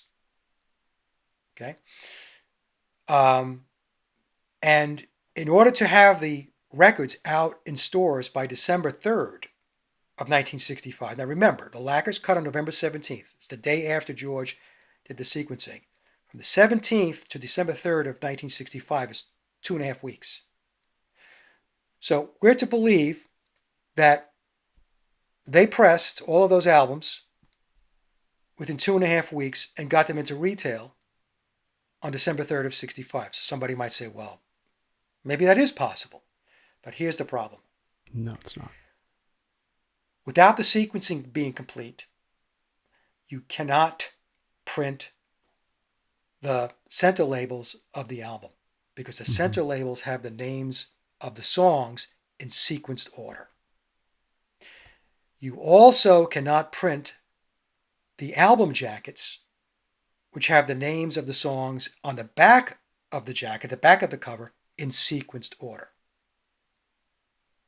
So, there is no way that if George finished the sequencing on the 16th, that they were able to start pressing records on the 17th, the 18th, the absolute latest. And I believe they started pressing on the 17th. But it's possible it could have went into the next day. There's no way. Mm-hmm. Because they would not have the center labels and the jackets in-house. So what does that tell us? But somebody would say, but Mike, it got done. Yes, it did get done. And you know how it got done? It got done this way. The labels and the jacket, they were all already in the works, already in production, being printed weeks before the Beatles showed up in the studio. Before the Beatles showed up in the studio, all that work was underway. How could that possibly be? Because George Martin had professional songwriters writing the songs. And I believe he was one of them. I believe Theodore Adorno may have been one of them as well. Some people say that Adorno wrote all the music. I don't subscribe to that. Adorno was a pretty busy guy with the Frankfurt School. So I think Adorno and George Martin, what they did, I think they were working together. In fact, I'm almost positive they were working together. Adorno out of the Frankfurt School, actually probably at that point reporting up through Tavistock, or writing some of the music. George Martin was doing the arranging. But I think they had probably a staff of 5 to 6 crack songwriters that were turning out the Beatles songs. And one of the people that I was working with during the research of the presentation back in April, exceptional musician, they took a list of the songs, and they were saying there are 2 distinct styles at play, 2 songwriting styles. And he said he believed what they were doing was one group was responsible for writing John Lennon style songs. And another group, 2 or 3, were responsible for writing Paul McCartney style types of songs. So that's how they probably managed it, or at least that's a possibility. So anyway, So the songs were written, pre-written. George Martin then, while the Beatles were out touring, making movies, doing press conferences and gallivanting around, he had the studio musicians booked at EMI Studios and recorded the songs. Mm-hmm. So when the Beatles came in to do Rubber Soul on October 11th of 1965, with recording starting on October 12th, what they were doing was recording the vocals to the completed instrumental tracks. The instrumental tracks were already done. Think of it as like singing karaoke. Mm-hmm. So George Martin worked with them to get the vocals down. They had to learn the songs, and I'm sure the songs came in with a guide vocal. Oh, something they could listen along to learn. So they could listen to, maybe guide harmonies, and that was their job. Their job was to listen to that and to get it down. The other red flag with all of the recording is that we're told that not one basic rhythm track took more than 5 takes to nail down. That's silly. That's crazy. It's because like when you go to the White Album, if you take a look at Mark Lewison's books, on Mark's books, I have 2 of them. We're talking about dozens and dozens and dozens of takes for songs on the White Album. But yet when we go back 3 years in time, back to Rubber Soul, we're told that not one song took more than 5 takes to get the basic rhythm tracks down. That's absurd. That they had just written. They wrote the song like a couple days before, and like, okay, that's all done, polished, it's awesome. Let's run it, and then we can knock it out in 5 takes. Okay, maybe you can do that once, but 16 times in 30 days, and have to hit the deadline because the printing press needs the stuff. Forget it. Right. And remember what Paul said. Remember what Paul said in those 2 interviews back in Japan in June of 66 and August of 1966 at the BBC. He said, we're not very good musicians. Right. And that would have to be a lie.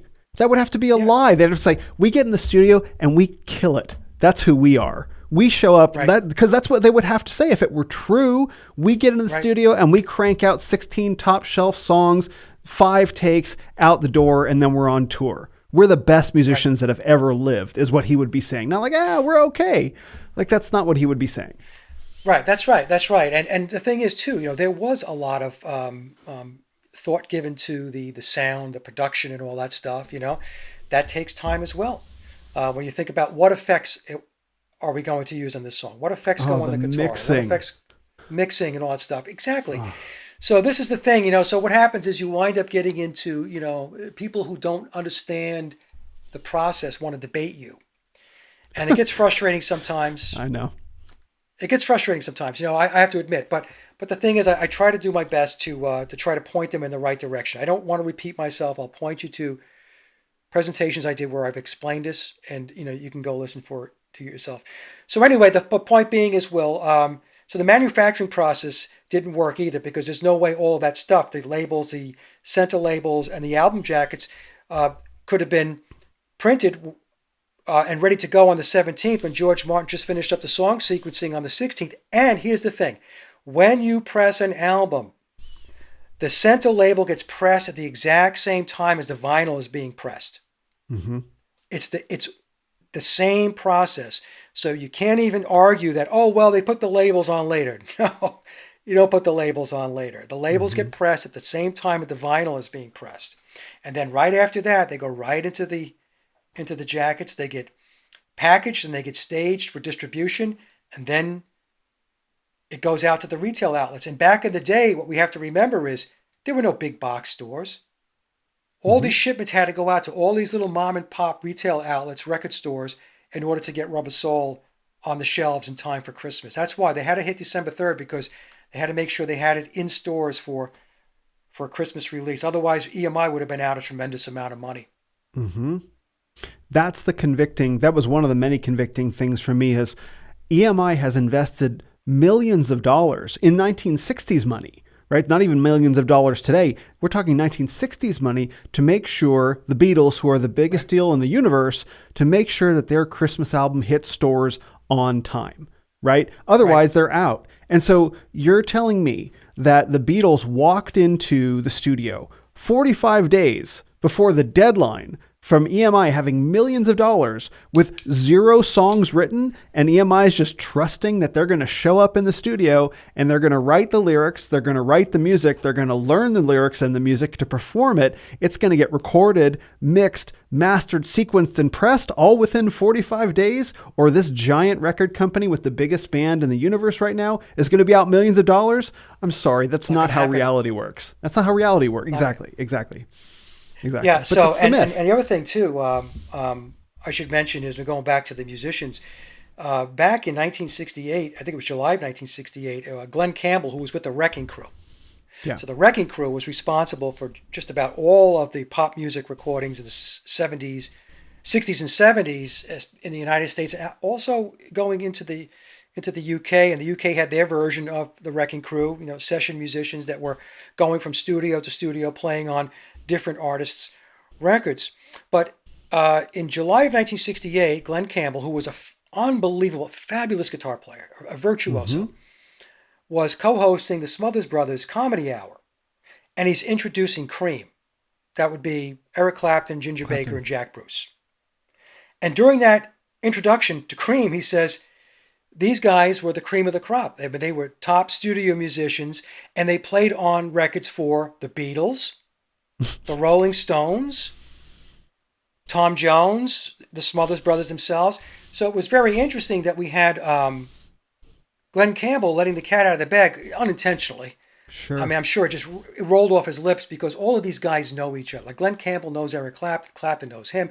It's just one big club, and so he's just giving out the truth, and it probably just eluded him.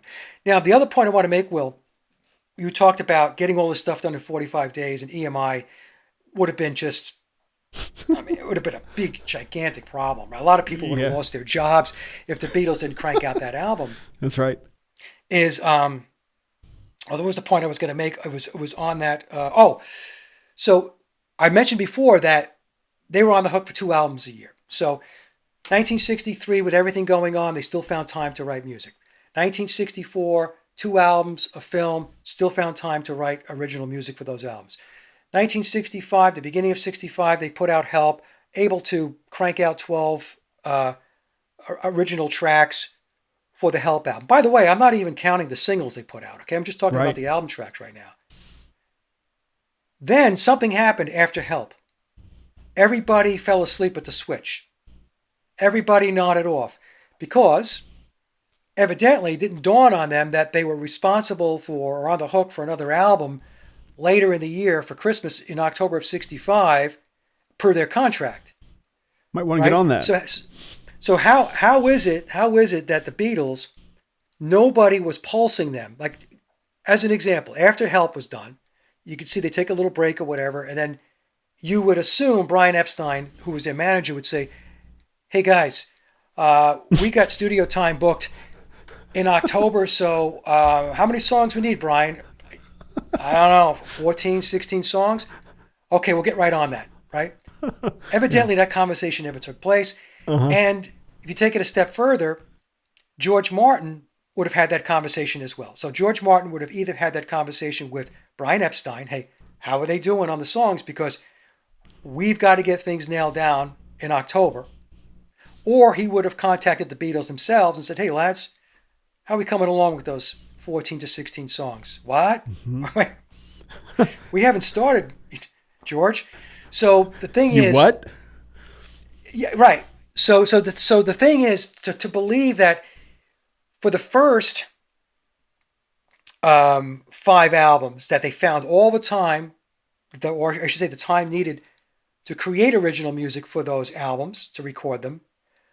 But something happened where, I don't know, I mean, it just didn't happen after Help. Everybody just decided they weren't going to do anything.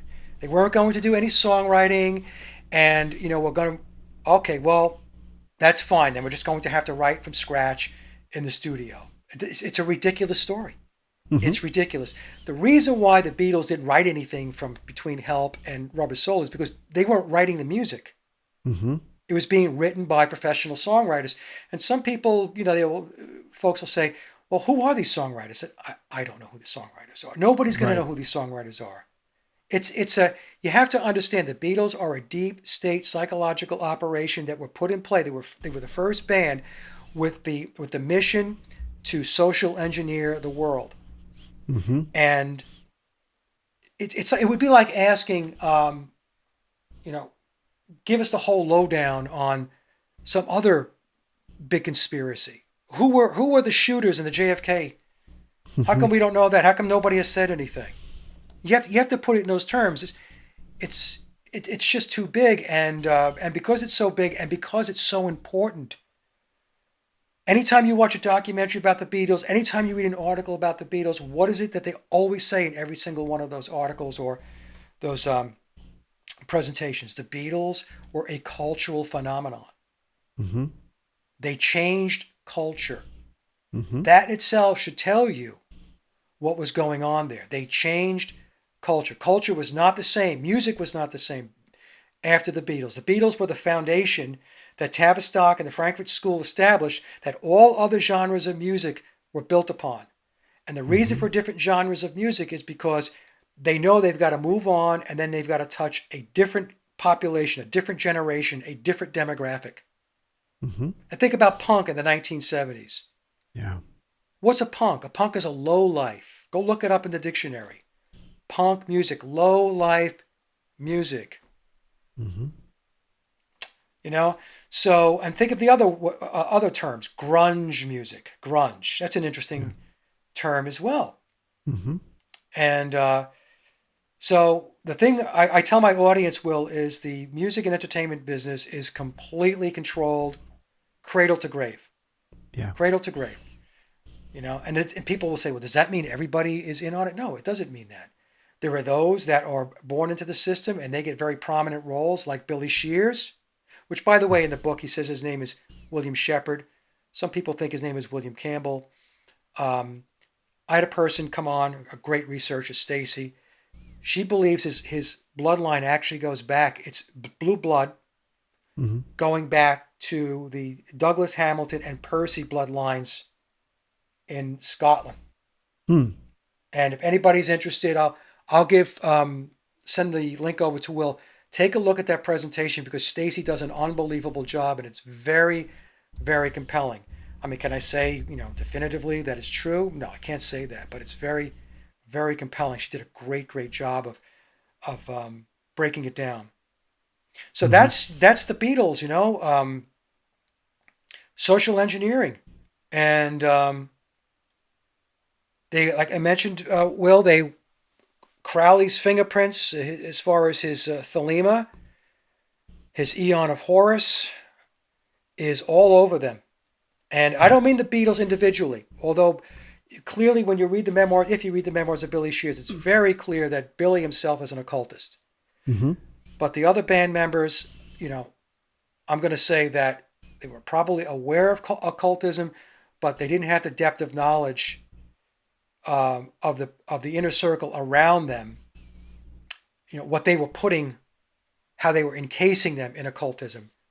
Yeah. As an example, Crowley's book 77 is a one-pager, and it talks about applying your pure will, right? It's very clear, and it said that anybody that gets in the way of someone applying their pure will, you can kill them. And at the very end, he says, the slaves shall serve. This is in his book 77. Now, Crowleyites want to argue with me and say, no, he was writing, book 77 and his work is intended for everybody. He wanted to free humanity from the shackles of the Piscean age, the age of oppression, just like the Frankfurt School, talking about oppressors and victims. Crowley's Aeon of Pisces falls right in line with that. Mm-hmm. And then moving to the age of enlightenment, which would be the age of Aquarius, which is his Aeon of Horus. The Beatles are the Pied Pipers of the Aeon of Horus. And in fact, the word pied means multicolored. Bingo. Look at the Sgt. Pepper album cover and look at how they're dressed. They're multicolored. Yep. They're telling you They are the Pied Pipers. And when we talk about Crowley, we're talking about the cult of Dionysus, and we're talking about the cult of Pan. And what that's all about is do as thou shalt. Yeah, right. Will. And it's also the Nike tagline. Just do it. It's the old '60s phrase. If it feels good, do it.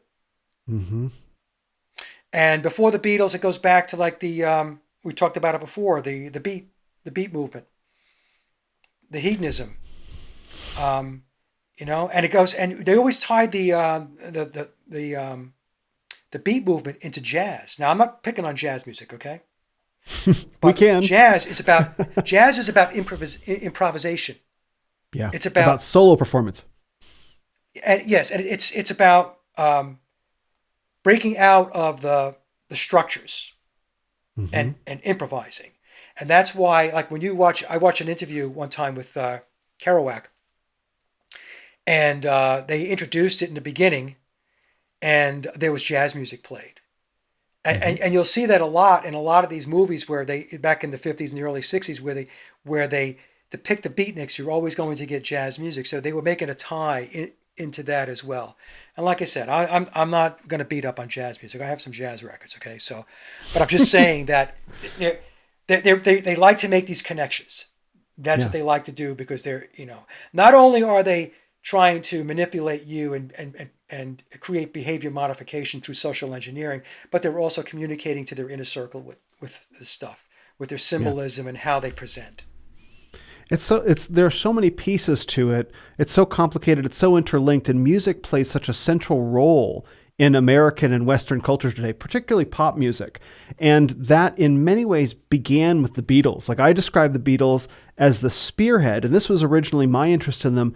It seemed to me that they were the spearhead that was thrust into American and Western culture that then allowed Eastern mysticism to flow in freely, especially when they went over to India with Maharishi Mahesh Yogi. They were the ones that really brought Eastern mysticism to the consciousness of the baby boomer generation in the second half of the 1960s. Yes. Now, the stage had been set for that for 100 years leading up to that point, going all the way back to the Transcendentalists and much more in Madame Blavatsky and the and even Crowley. Crowley, the World Parliament of Religions. Just real quick about Crowley. In the 1970s, musicians became much more overt about their interest in him. David Bowie was talking about the 1970s, saying it was just a Crowley-esque, kind of time. He said that on camera. The Led Zeppelin bought, I think Jimmy Page bought one of Crowley's houses to record an album in. So it was, the pivot point was the Beatles, right? And so Rubber Soul, it seems to me that was really that last moment where they were elevated to this position of massive international prominence on the back of essentially being cultivated up that chain. You bring in the best, the best songwriters whose names we'll never know, the best musicians to produce in quote unquote a short miraculous time frame, though it wasn't, an album that truly shifted things. So we're supposed to believe that it was this organic, supernatural, magical phenomenon, or it was highly engineered, highly polished, put together, and these four young lads were just the face of it who came and sang a few bars and just wrote it all to fame. It's got to be one or the other, right? Are we going to believe in fantasy? Are we going to believe that our world is this organically evolving series of kind of miracles that produce this culture we're in today? Or are we going to say, like, no, this has been engineered specifically, and it all crystallizes in a way around the mythology of the Beatles? Because if you look at them, you say, oh, it's just coincidence and happenstance and miracles. Or was this an engineered phenomenon that was highly effective to produce the cultural shift that they needed to? And unraveling that, I didn't realize how important this question is, but it really does get back to the center of the 1960s myth in many powerful ways. Yeah, the Beatles story, I tell when I have conversations with folks, I say it's an adult fairy tale. Yeah, it really is. It's no different. I say that kids accept Santa Claus not being real far better than adults accept being told that the Beatles were not real. In fact, John Lennon, in an interview that he did back in the early 1970s, I think it was 1971, with Rolling Stone magazine, said the Beatles were a myth, He said that Paul McCartney was a myth. He said Dylan was a myth. And he also said that we were craftsmen. He said by the time we got to the United States, we were old hands at this stuff. And what he was saying was they were groomed and handled to play the part that they played on the world stage. That's what he was saying. And in a lot of ways, I mean, I'm not advocating it. John Lennon had a lot of faults. There's no question about it. But sure. But Lennon also, he had moments where he was letting stuff out of the bag. Because I think all of that time, all of those years of having your head in a vice, because that's really what it's like. After a while, sometimes things just come out. He wrote the song, He played the song on his Imagine album, How Do You Sleep, which is the quintessential Paul McCartney, Paul is Dead song. Oh, really? Yes. Listen to the song, How Do You Sleep, off the Imagine album. Okay. And listen to, now that you know more about the conspiracy, listen to what he's saying and what he's singing about in that song. It's a very, very telling piece of work. Anyway, but going to your point, Will, the Beatles are very important to the controller's agenda, to break down traditional values, to attack traditional religion, in particular Christianity, which the controllers really put the pedal to the metal in 1962. The date we're given in memoirs is September 11th of 1962. September 11th is a very occulted date. It's a day that's considered to be a day of war, whether it be physical or psychological war. And when you look at bands today during interviews and documentaries, they almost always go back to the Beatles as an influence. There's always a reference back to them because the Beatles are a cult, and Tavistock is very good at creating cults, and they're also very good at reducing adult thinking, adult critical thinking, that down to that of a child.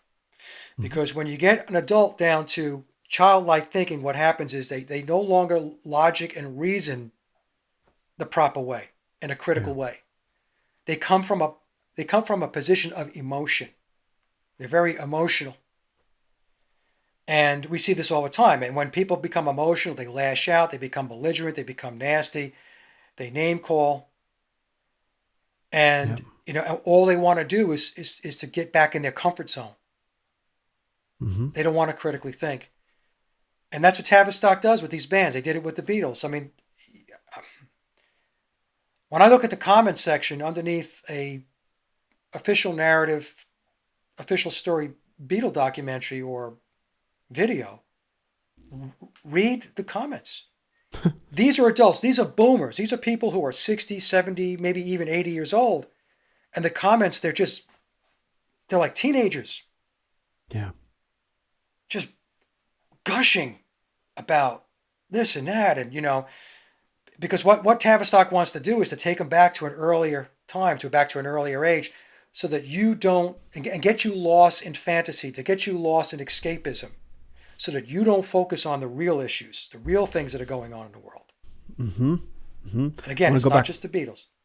Well, they want to go back to the entertainment industry. They want to go back to the halcyon youth, right? In a cloud of pot smoke and falling in love in the grass at Woodstock, when the future was open and we were all free, and we let go of everything that had formed the foundation of civilization leading up until that moment. And, it was good back then before we had to go to work and get jobs and have responsibility. We were the revolution. And they want to go back into that moment still. They don't want to acknowledge. I can understand why they don't. Look, I want to believe in adult fantasy too, right? I want to believe, that all the things that I love came about by some miracle. They came down from heaven, and I don't want to see how the sausage gets made. But you know what? The creative process for anyone who engages in it is difficult. It's dirty. It's messy. Being a professional artist in any regard, whether it be a painter or a musician or a filmmaker or whatever, is gruelingly difficult and requires a lot of sacrifice, and there's no romance to it. God willing, you produce a beautiful result, but it's not pretty and it's not a miracle, right? And that's adulthood. So to look at the fantasy of the Beatles and say, no, it was the supernatural force, it's like, can we grow up now, please? Can we look at what happened and see where that led us?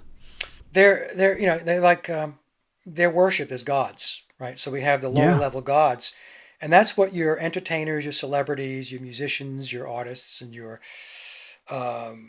Silicon Valley, people like Elon Musk. That's what they are. Okay, they're put there so that you idolize them and worship them. They become Pied Pipers, and you follow them. That's why they have followers. Okay, right. That's why they call them followers. So the thing is, look, for me, Will, I look at this is an individual journey. And for my soul's development, it's very important.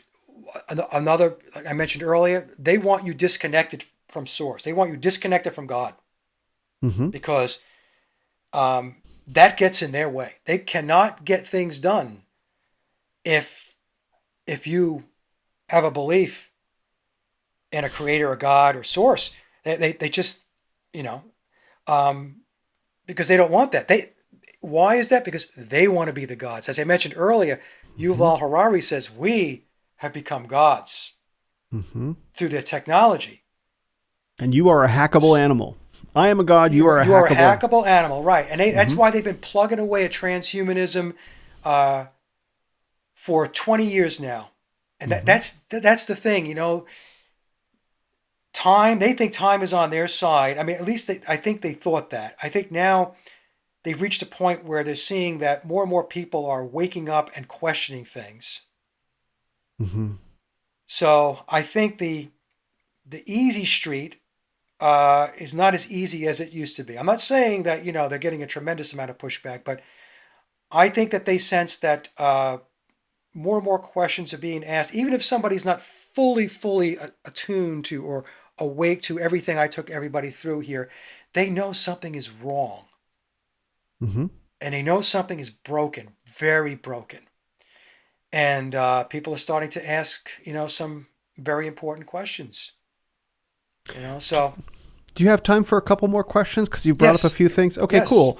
So, the first thing that I wanted to ask about is maybe now in this context, now that we have the stage set that of the Beatles trajectory from 1960 in Hamburg up to 1965 Rubber Soul, like it's a 5-year period where they go from a bum group to producing legendary culture-defining music while touring and doing all the stuff, the fantasy. And into Revolver, which was the album after Rubber Soul. And it was around that point between, I guess it was Revolver and Sgt. Pepper's, that Paul McCartney dies. Right. Yes. And so maybe we can talk about that pivot point. And then after Billy Shears comes in to replace Paul McCartney, different looking dude on the cover of Sgt. Pepper's, that's when they take this psychedelic shift. And I look at that as saying the American culture had been prepared to receive the alternative values of the East. Right, that Christianity had been so, and traditional values had been so upended, had been so subverted, it was basically suspended in midair at this point, that then they just came in and they inserted these other foundations. And that, I look at that as being associated with the Paul McCartney death, so maybe we can talk about that a little bit. Yeah, so the thing with Paul McCartney's death, I mean, the prevailing theory says that he was killed in a car crash, which, that's maybe. I lean more toward... because this stuff gets very dark, folks. Yeah. It does. It gets very dark. I'm just going to forewarn you. But I believe it's very possible that Paul McCartney, his dying was a ritual sacrifice. Yep. And in the book, Memoirs talks about this. It's called Death for Success. Now, we were talking about Bob Dylan earlier, right? And Bob making a deal with the chief commander for his success. Take a look at all of the people that are in the 27 Club. And it's not just the 27 Club. I mean, there are other musicians that died at different ages, but the 27 Club is very interesting. So we have the death of Jim Morrison, Brian Wilson allegedly drowning in a pool. And I was watching a documentary, which at the time, his girlfriend at the time never bought that story. She said Brian Jones. Brian Wilson is with the Beach Boys. Brian Jones of the Stones died from drowning, and his girlfriend said he was a very good swimmer. So she says, I don't buy that story at all. And then we have people like John Bonham dying from Led Zeppelin. Now we know Jimmy Page was heavily into Thelema and Aleister Crowley. Yes, he was. Robert Plant almost died. I think he lost one of his children, I think. Mm-hmm. I have to check that one. I have to remember. But Robert Plant has had some serious stuff happen in his life, which, you could say to yourself, does this have something to do with being attached to all of this dark occultism? Mm-hmm. Eric Michael Clapton. Michael Jordan's father died. Yep. Eric Clapton lost his son Connor. Mm-hmm. The Who lost Keith Moon. Let's see, P. Diddy, Notorious B.I.G., right? Yes. Tupac, yep. Yep. So we can just go through this stuff, and people will argue and say, well, this stuff just happens. But if you look at the entertainment industry, which includes the music industry, and you take a look at how many people die young. That's right. Okay? It's extremely disproportionate. Okay? People will say, well, it's because of the drugs, and it's because of the alcohol, and it's because of the lifestyle. Well, I'm not going to say that's not a contributor, but the sex, drugs, and rock and roll bit, that's all part of the breaking down of society. Mm-hmm. That whole sex, drugs, and rock and roll, which I know a lot of you subscribe to because you think that Keith Richards is the coolest thing in the world. Okay, coolest guy in the world. Not the listeners to my show, but yes, many people. No, do. I'm just saying. There's going to be people on my show. I have Stones fans like, oh, the Stones were organic. Don't be putting them in the same group as the Beatles. And I'm telling you, okay, the whole sex, drugs, and rock and roll thing. If you're buying into that, then you've been brainwashed. Because there's nothing, people will say to me, no, Mike, you're wrong. Drugs make you more creative. Absolutely wrong. Yes. Drugs do not make you more creative. When you are being creative and you're working in a studio, I'll talk from a musician standpoint of songwriting, you have to have a clear mind. Mm-hmm. You can't be whacked, right? You can't be stoned. You can't be drunk doing what it is that you need to get done. It's not going to work. If that were true, then why is it that so many of these rock stars have had to go to rehab, to get themselves cleaned up? Mm-hmm. You want an example? Aerosmith. Oh yeah. They lived and breathed the sex, drugs, and rock and roll life, and they had to clean up their act. Because what will they tell you? They will tell you because if we didn't, it was over. Mm-hmm. It was over. Right? So this is the thing,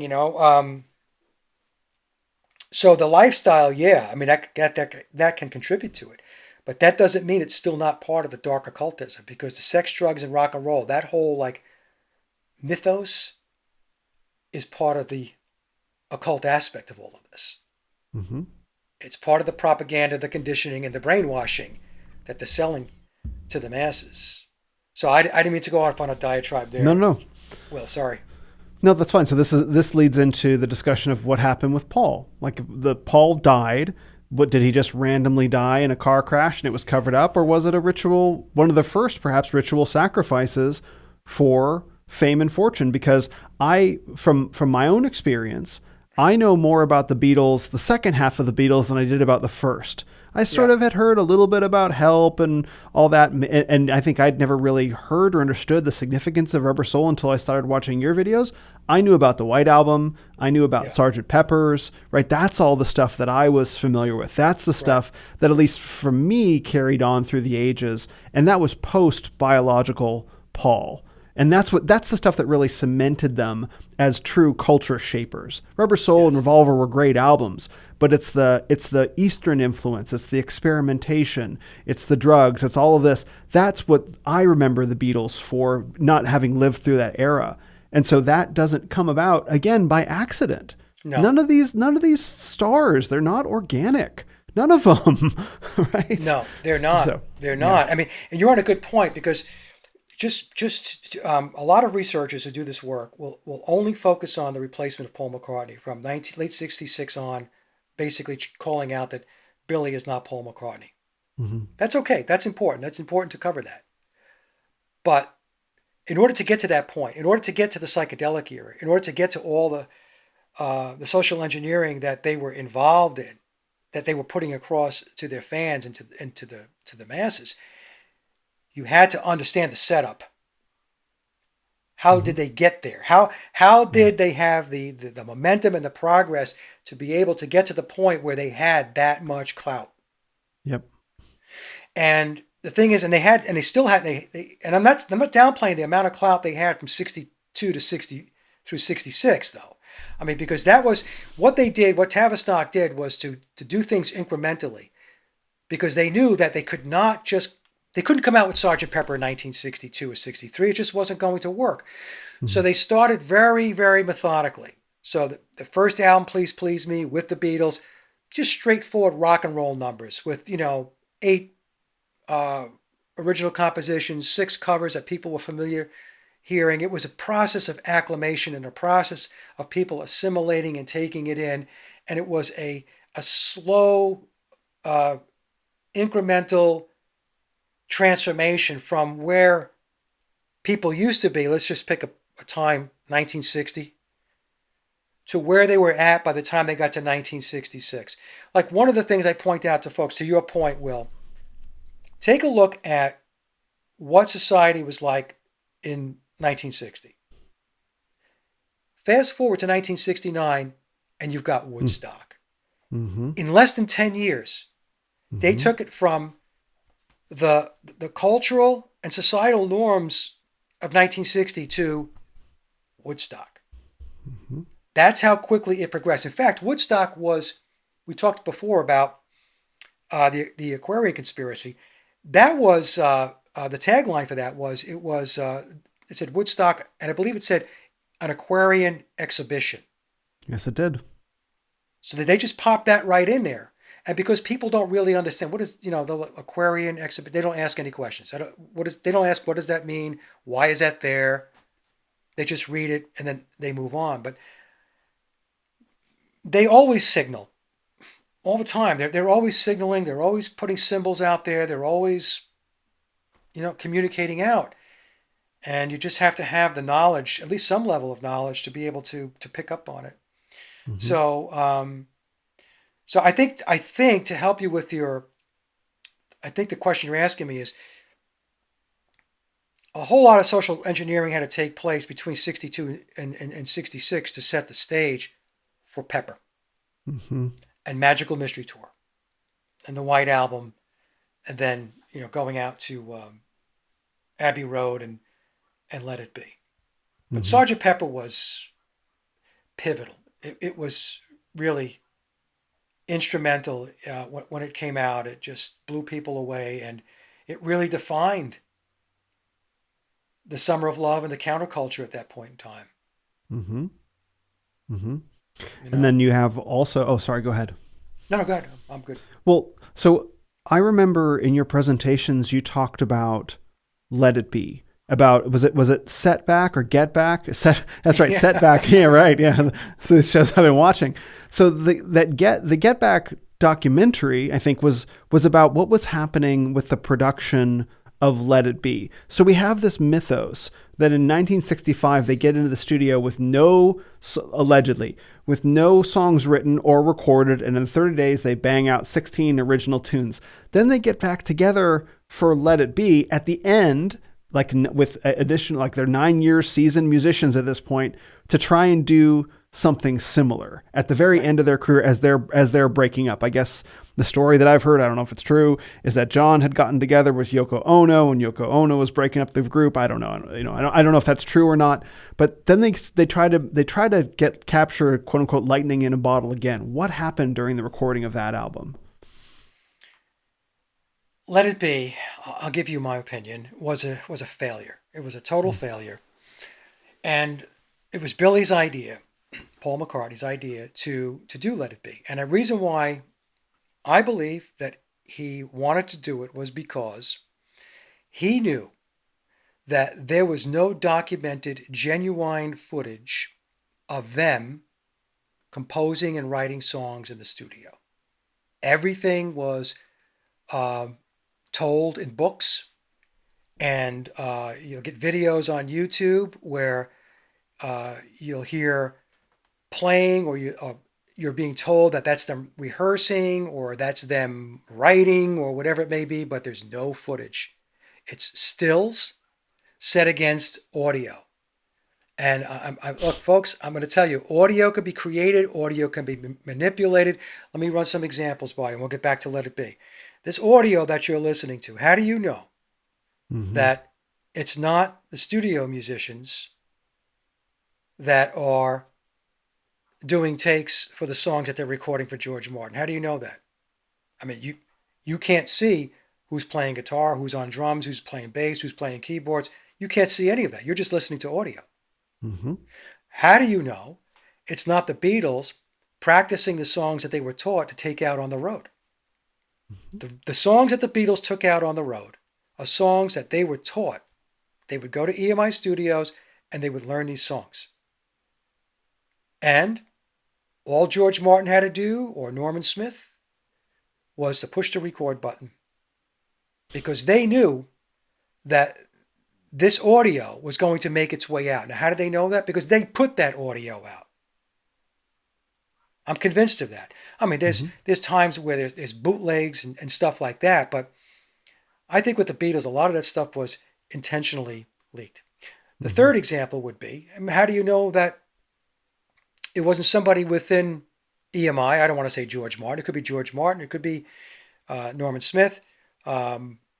At the time, like Norman was their engineer between Please Please Me and Rubber Soul, that they weren't editing and putting tapes together, audio together for the sole purpose of creating that impression. So the thing is, the question I've asked my audience to ponder is this. When they went in to go do Rubber Soul, they knew it was a Herculean task. They knew it was monumental. And if they can pull it off, it would be the most incredible achievement, really, in music, in pop music. 16 songs in 30 days. Where was the film crew? How come nobody thought to bring a camera into the session? And I don't mean a still camera, okay? I'm talking about coming in and taking fly footage film of them doing their thing. Zippo. If they're that good. If they're that good, and you would want to document it. I would think, hey, we're gonna take on something here that probably nobody's ever done. And so let's document this thing. Let's, for historical purposes alone, let's document it. Not done. So then, so Billy knows that they don't have this. So he says, okay, let's go, let's do Let It Be. Let's do the Get Back sessions, and let's bring a film crew with us. And let's film what goes on. And unfortunately, what happened was nothing happened. So when you watch the original film that came out in the 1970s, it was I went and saw the film, okay, in the movie theaters. To me, it was depressing because I was watching this band that I put up on a pedestal and I wasn't seeing magic. The film was grainy. That it was plotting. You really didn't see anything really getting done. There was a lot of, I don't know, it was just a slow plotting film and not a whole lot got done. And the premise of Let It Be was they were going to do 14 songs. I believe it was 12 to 14 songs. And they said they were going to get that done, write the songs in 2 weeks. Then they were going to do 2 live performances. And after the live performance, those live performances would make their way into a TV special. Okay?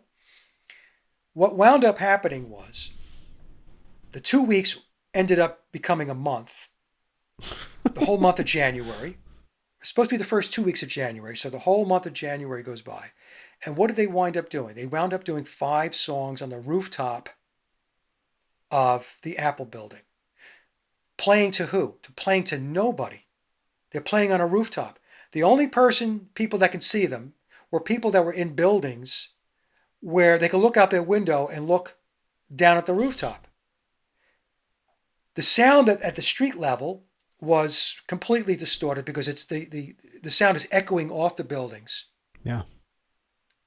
So this whole thing with Let It Be, where people want to say, oh, look what they did. They didn't do anything.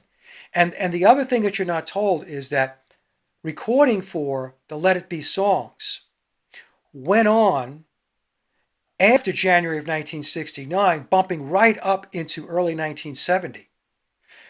A lot of people don't know that Paul McCartney, Billy, erased John Lennon's bass track and re-recorded it. They don't know that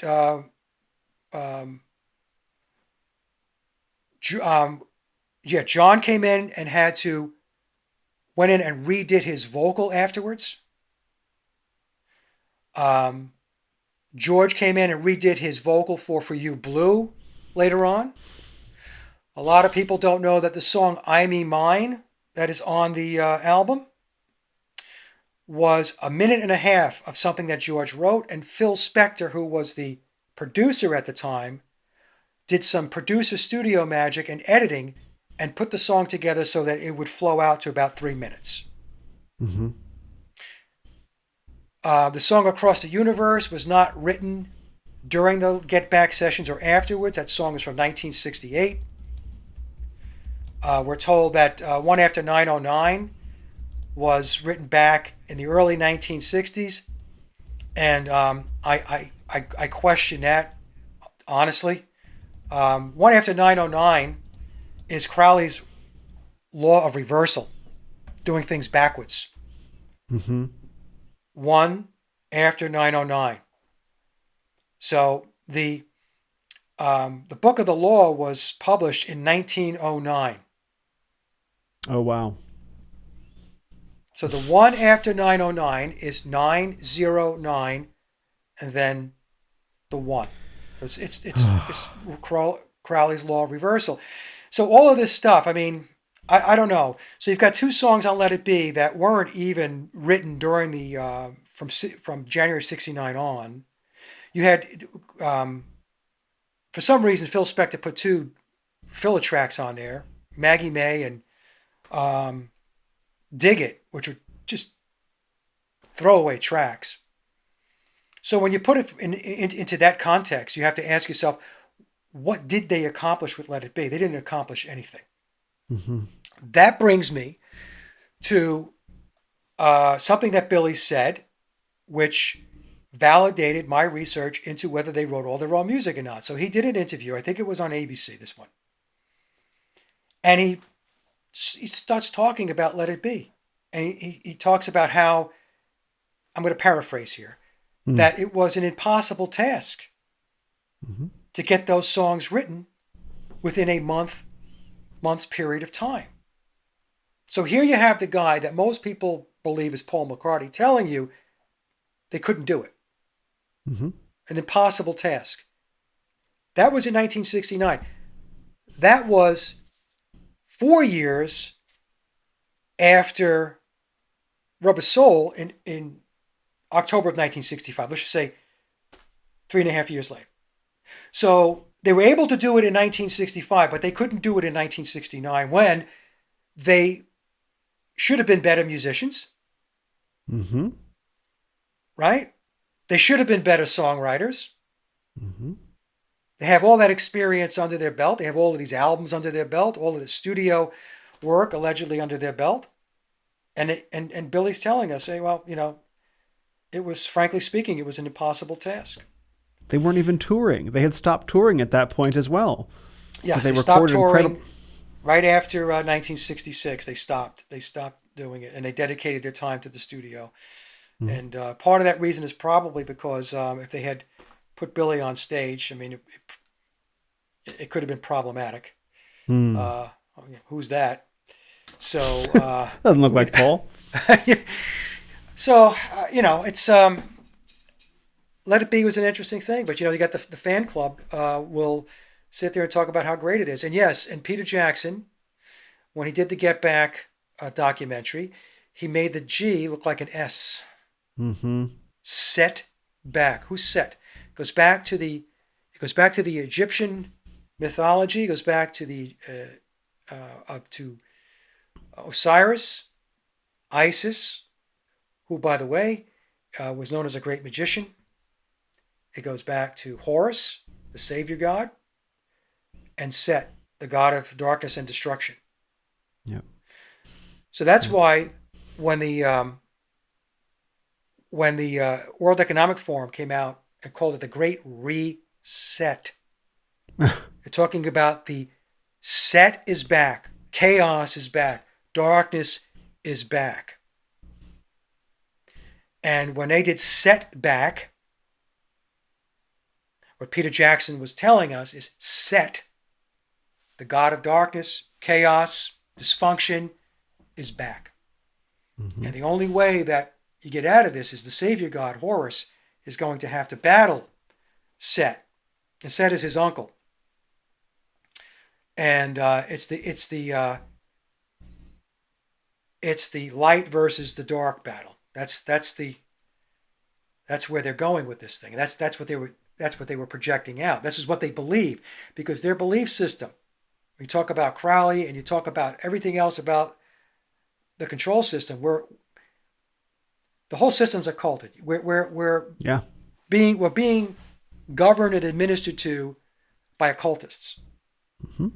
And it goes back to the Babylonian mysteries. It goes back to the Egyptian mysteries.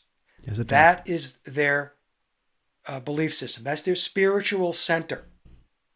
That's why you see so much Egyptian mythology, Egyptian symbolism. It's everywhere. Mm-hmm. Here's an example. Go look at a Dodge Ram truck. Oh, no. Look at the emblem, this symbol on the back. You think that's a ram? That's Baphomet. Look at Tesla. Look at the back. It looks like a T, right? You're supposed to believe it's a T. It's Baphomet. Take a close look at it. The T? On a Tesla cars, look at the back trunk.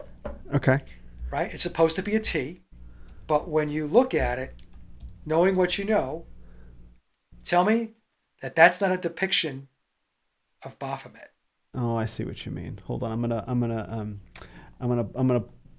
I'll share my screen so everyone who's looking can see what you're looking at. So hold on. And look at all the Sun logos, Walmart, Fidelity Investments. So sharing my screen, you can kind of like I've never noticed that before.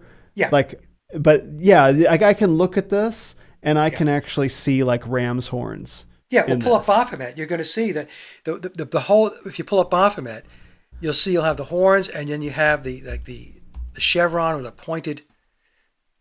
Yeah, pick the first one there. Yeah, here we go on Wikipedia. Yeah, take a look at Baphomet's face. You've got the horns, and you've got this triangular facial structure. Yeah. Yeah, I can see that. Well, you pointed out in one of your videos, like the similarities between. I changed Windows and I didn't click over. But anyway, you pointed out the similarities between the Google Gmail logo and the Masonic apron. There are all kinds of things that do this. And I think all that stuff is real. And let me just say, from my time studying occultism, I was part of a mystery school, taking one lesson per week over the course of 2 years. Like, this was a dedicated practice. They take their ties to Egypt very seriously. All of occultism, all of Western occultism is said to have issued from Hermes Trismegistus, this great Egyptian master who received the emerald tablet and took all this wisdom in the simple form and broke it into all these different pictograms. It's all based on visualization. It's all based on symbols, 100% based on symbols. That they really do believe this. They really do issue everything back to Egypt. And so the one eye sign that you mentioned, like the Great Reset, the one eye sign is actually the Eye of Horus, right? Anyway. Yes. Thank you for saying that. Thank you for saying that. Yeah, it's all part of it. When I talk about it, a lot of people get it because more and more people are getting it. But a lot of people, they think you're crazy when you talk about how it all goes back to the Egyptian mysteries and Egyptian mythology. And in fact, if you look on the Help album, the UK release, even the American release, but go back to the Help album. Yeah, let me pull that up. UK release. Those are all Aleister Crowley. Oh yeah, that you get in one of your. Yeah, you get into that one of your presentations. Yeah. Yes, in my presentation on the Beatles and occultism, and what it's doing is it's telling the story of Osiris, Isis, Set, and Horus. Yeah. That's what it's doing. And I mean, you can go look on the Thelema. I'll share the screen on this so people can see what we're talking about. So let's see, Beatles help. You see, hopefully everyone can see this now. You see the Beatles doing these poses. And you pointed this out. I looked at this and I thought this was semaphore, like waving of flags, but no, it's not semaphore at all. They're not spelling out help with their arms at all. You could find every one of these ritual symbols on Thelemopedia. Alistair Crowley's Religion of Thelema, they have their own online encyclopedia. It's called Thelemopedia. You could find all of these under the ritual signs. So, and also if you look at the Beatles' second release with the Beatles, it's all one-eyed symbolism. It's got the shadow effect going. I'll pull that. I'll pull that up with the Beatles, so everyone can see it. Like all this stuff is. I mean, it sounds silly. It's an overused phrase, but it really is. It really is like hiding in plain sight. Like they really are telling you like what's up. Oh, that's Spotify. Well, the reason why a lot of people blow through it, Will, is because people have accepted it as part of pop culture. They do. And and by the way, pop culture is the culture that was handed to you by the Frankfurt School in Tavistock. Your true culture would be your ancestral culture. The culture, like if you're Spanish or if you're Italian or if you're Mexican or if you're German or if you're Russian, you have a traditional culture that goes back for your bloodlines and your ancestry. Well, one of the things that they had to do was erase that. That's right. And they gave us pop culture. Yeah. Pop culture, this is what pop culture is. Netflix, hot dogs, beer. Okay? That's pop culture, folks. Yeah. They did the same thing in China. The Great Leap Forward. They erased traditional Chinese culture. They preserved some cultural artifacts, but then presented Chinese culture as beginning in the mid 20th century, as, with some things that they carried over, but everything that existed before that they had to erase. They destroyed whole millions of people to make that entire way of life go away. And so people will gladly talk about, we have communism coming here to America. Indeed, we do. And we can see how communism behaved around the world, erasing their own traditional cultures. We had it here. It just looked a little different because we don't have as long a lineage as a country. Right. And, it's interesting. There are people that want to, they want to think that, first of all, I think all the world is a stage. Okay. Sure. And so when we look at Russia, and a lot of people want to put a lot of their eggs in the basket with Russia, the good guys and everything else. What a lot of people don't know, and the reason why I know this is because I watch these videos that have to do with life in Russia, right? And to this day, there's still statues of Lennon. Sure. Very prominent. So you have to ask. So that's the Bolsheviks. So you have to ask yourself, why is it still there? I mean, the Bolshevik Revolution was a bloody revolution that instilled Bolshevism into Russia, which ultimately became the Soviet Union. So it's just stuff like that. You really have to watch everything. Is my point. Well, you have to just keep your eye on everything, and as I said before, ask a lot of questions. So just one more question, sort of in two halves. So I want to talk about how things wound down with George Harrison for his last album, Brainwash, because I watched one of your videos that had this. I had seen one yesterday. I watched another one today, and I took another look at that album cover, and I was like, oh my gosh, I see it. And then also what happened with John Lennon, because John Lennon was murdered. Why? Because obviously I feel like these are associated. I don't think that it was just a random nut job, like the lone, probably a lone gunman, right? But like I just don't think it was a coincidence. Maybe we can talk about the end of their lives, because I guess Ringo's still around, but no one really thinks about him very much. And then Billy Shears is still around, pretending, LARPing as Paul McCartney. But it seems like something happened with Ringo and John Lennon, particularly at the end of their lives. Oh, you mean George? Oh yeah, sorry, George. That's okay. Oh yeah. Well, we'll start with Lennon first. Lennon, there is I want to say I don't even call it a conspiracy. There's speculation that John Lennon was looking to spill the beans, and this actually was in a conversation, an old interview I heard that somebody was having with John Coleman, and I don't know if Coleman agreed with it or not, but this was what was being bantered around.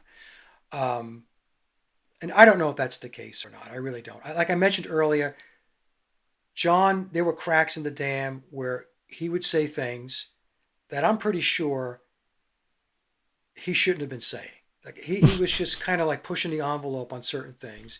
Yeah. And like the song "How Do You Sleep," I'm sure when he came out with that song, that was probably like he really shouldn't have done that. And then when talking in an interview with Rolling Stone in 1971, where he said, we were craftsmen, which is an allusion, not an allusion, but along with saying that they're very good at their craft, he's alluding to Freemasonry because they're referred to as the craft. Mm-hmm. But he was, like I mentioned before, McCartney's a myth, Dylan's a myth, and the Beatles are a myth. I mean, he's going about his business saying stuff like that. Now, it's possible in the book, it tells us in memoirs that Paul McCartney and John Lennon entered into a Faustian bargain in October of 1963. And it's possible that John, that was a consequence of entering into that bargain. Paul went first, if we're to believe there was a ritual sacrifice, and people who understand that this stuff does go on. If you don't believe it, that's okay. It's. I always tell people it doesn't really matter what you believe because you don't run anything. It's the people that are running the show and their crazy concepts and ideology and their occultism that are unfortunately behind the steering wheel. But you can watch any music award show performance. Exactly. Whether the Grammys or the MTV Video, it's all like. You're telling me that they're just it's just play acting. Like you really don't think that these traditions that go back, like Aleister Crowley, he talked about the stuff and spirit cooking, right? Like there are people who talk about this stuff. This is like they might be make believing for the award show, but there are people who really believe this stuff. Yes, they believe this stuff, and the reason why they introduce it like that is to normalize it, is to bring it into the right. It's to bring it into the mainstream. Like when you watch, like I was saying, any of these shows, these ceremonies, the Olympics, you're seeing pyramids, eyes, you're seeing all kinds of stuff. Okay, all seeing eyes. But I think John, now in a book, I don't have it here with me.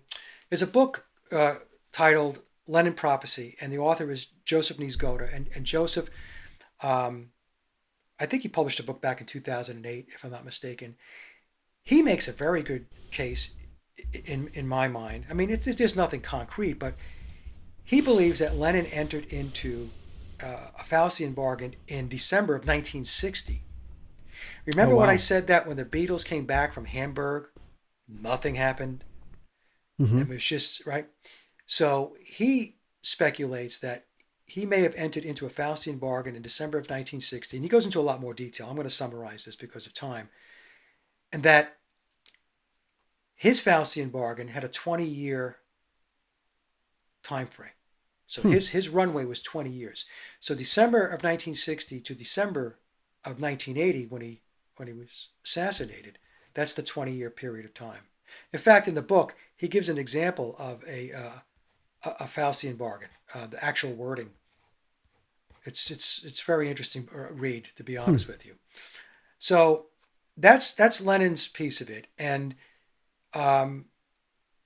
with George Harrison, there was an attempt on George's life.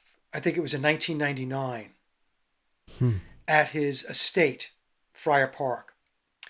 Person broke in at 3 a.m. in the morning. He was 33 years old. I think it was 3:30 a.m. There's your 33s. George was 56, which is 11, right? So this person breaks in and proceeds to try to stab George to death. I don't know if you ever heard this story. And the only thing that saved George was his wife was at home. And she was able to ward off, to get this guy to back off. I think she used a fireplace mantle or iron or whatever, Okay. poker, whatever you call them, to be able to save George's life. Now, in the book, it tells us that in some of these occult circles, there's this thing where there's overkill, or it's like, let's for the sake of like doing it, I guess to maybe like really nail it down. I don't know. I'm just telling you what the book is saying. But it's no secret that there was conflict between George and Billy, and it went on for a long time. I mean, I would say for at least 10 years or so after the Beatles broke up. So I hope I'm answering your question. If I'm not, just yeah. So just directing people to the Brainwash album as well, which was the last album. Yeah. All right. So the Brainwash. Okay. So the Brainwashed album is George's last album. Mm-hmm. I'll pull that up. And it's a very telling album. So what George was doing, as he knew he was probably near end of life, was to let everybody know what the Beatles were all about. So if Will pulls it up, I'll do a screen share of it a little bit. It's a very interesting album. So that's it right there. So first of all, look at the title. And when you look at the title, you see Brainwashed, and you see the word rain, capital R, and then you have lowercase a, I, and N. Now, at first glance, you might think to yourself, well, I don't think that means anything. However, in Daniel Estulin's book, he talks about Rain Man. Mm-hmm. And Rain Man is another depiction of Diablo, devil, Satan, making a deal with the Faustian bargain. So, brainwashed. So the question becomes, is George telling us something about rain? Now, you'll see this also, Beatle pictures where they have umbrellas over their heads. So Rain or Rain Man is also depicted with umbrellas. Many times you're going to see music videos that have umbrellas. There's rain. That's possibly alluding to a Faustian bargain that particular entertainer, artist, celebrity, band has entered into. Mm-hmm. So that's one piece of it, okay? So and I realize that one's a little loose, a little nebulous, and it's a little hard to get your head wrapped around, but just think about it, right? Yep. But more importantly, if you take a look at the 5 dummies, so George depicts 5 crash dummies. And it's interesting that he used crash dummies, which says that, they were just bodies. They were filling a role. There was a role that they were groomed to do, and that's what they did. Now, what you don't see here, I'll find a better image, but that shows the shadows. The shadows, yeah. Mm-hmm. So what you're going to see, if Will's able to find a better image of the album, the full album cover. So you see 5 crash dummies. So what does the 5 crash dummies represent? It represents Paul McCartney, John Lennon, George Harrison, Ringo Starr, and Billy as the other Beatle. Here's I think I found one. It's actually surprisingly hard to find. Yes, it is hard to find. I'm actually shocked by that because it's cut off. Okay, but I did find a gatefold one, so you can actually see it now. Yeah. So, all right. So that's a CD thing. So this is not the same as the album. But in any case, be that as it may, if you have the actual original vinyl album, what you're going to see is you have the 5 dummies, but the shadows only show 4 bodies. Mm-hmm. So what is that telling us? It's telling us, as I mentioned before, there were 5 Beatles because Billy was a Beatle, but you believe there were only 4 because you believe there's only been one Paul McCartney. Paul has always been Paul. And then what we're shown is the TV set. And what the TV set is showing you, one of the dummies has it right in front of them. They're talking about the TV as brainwashing. There it is. I found it finally. Thanks for your patience while I find this no one. Problem. Let's see. No, I know it's hard to find because I tried to find it at one point too. There it is. That's a better one. See, yeah, there you go. 5 dummies, 4 heads. 4 heads. All right. And then you have the TV screen. And take a look at the TV screen. What you have is stars. Mm-hmm. So stars represent what? You have it's the pentagram. That's number 1. And it also represents, stars represent illumination at night. Lucy in the Sky with Diamonds. Mm-hmm. People will say, well, that song, forget about the nonsense story that it was Julian Lennon that drew a picture and John Lennon asked his son, what is that? Oh, that's Lucy in the Sky with Diamonds. That's a nonsense story. It has two meanings. It's LSD, mm-hmm. Lucy in the Sky with Diamonds. The other one is, a nickname for Lucifer is Lucy. Mm. Lucy in the Sky with Diamonds. Lucifer in the Sky with Diamonds. Okay? Yep. So there's a lot being said here in George's album cover, on his album cover. And this was his last album. I think it's very important for people to look at it and try to understand it. Can I add something to that real quick that I just noticed? It did not appear to be on the vinyl version, but I see it. I don't know what version this is. The one that we were looking at earlier that was cut off. Maybe it's the CD version. If you look down in the lower right-hand corner, you see 2 things. You see George Harrison's signature, but then there's the Ohm symbol and a cross right next to it.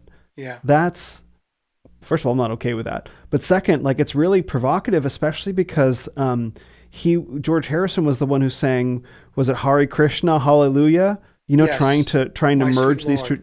Yeah, exactly. So again, there's the way that maybe Christian values hadn't been fully subverted in America yet, because that's a multi-generational process that we're still in many ways at the tail end of. So, but to say that no, all these religions are one. Right, Hare Krishna, Hinduism, essentially, and Christianity, really they're pointing to the same thing. And George Harrison was the guy who embodied that. And in fact, he seemed like the guy who always really genuinely bought the Eastern mysticism thing, wasn't it? Didn't a couple of the Beatles go home because they found that the Maharishi Mahesh Yogi had lusty thoughts or something like that? What happened with that? Yeah, so what happened? They went to India, and that's when we're told that they wrote 30 songs for the White Album, which is another nonsense story.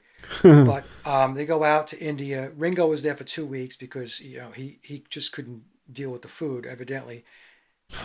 Ever since he was a kid, he had stomach problems and everything else. So they said that he was there for 2 weeks. Billy left after a month. Mm-hmm. The only two that stuck it out for 2 months was George Harrison and John Lennon. And the Maharishi had the hots for Mia Farrow's sister, who was there, Prudence. Oh, I don't know if that's her real name, but the song "Dear Prudence" is supposedly written about Mia Farrow's sister, who was there with them, because she was so into the meditation that she never left wherever she was meditating, and they would always find her there. So, won't you come out to play? In other words, won't you stop meditating and come out to play? I mean, that's the story that's told. So no, the Beatles were not there, all there, for the same period of time. Like I said, Ringo cut out after 2 weeks. Billy was gone after a month. He had business dealings, I think, on the West Coast, out in LA, if I recall correctly. And George and John stayed. And then they had become disenchanted with the Maharishi because they realized that this allegedly spiritual person was actually, chasing women. As all the gurus were. So, yeah. Anyway, yeah. Yes, I mean, it's quite a story. A lot of the stories that we're told about the Beatles they're fantastical stories, and you really have to forego logic and reasoning to believe them. Yes. Another story, just quickly here, Will, is we're told that on some unknown date in May of 1968, before the White Album sessions, that the Beatles went to George Harrison's bungalow, and they created what is referred to as the Escher tapes, the Escher demos, and that they recorded 27 demos in one day. Mm-hmm. Folks. Yeah. You're not going to record 27 demos in one day. I am sorry. No. Not going to happen, okay? And we're told that they wrote 30-something songs in India as a setup going into the White Album sessions. They didn't write 30 songs in India. Billy was gone after a month. Ringo didn't really write anything. By the way, on the song on the White Album, that's his... I'm drawing a blank here on the song. In any case, it's his song, and he doesn't drum on it. Billy actually does the drumming on the song. That's kind of interesting. Yeah.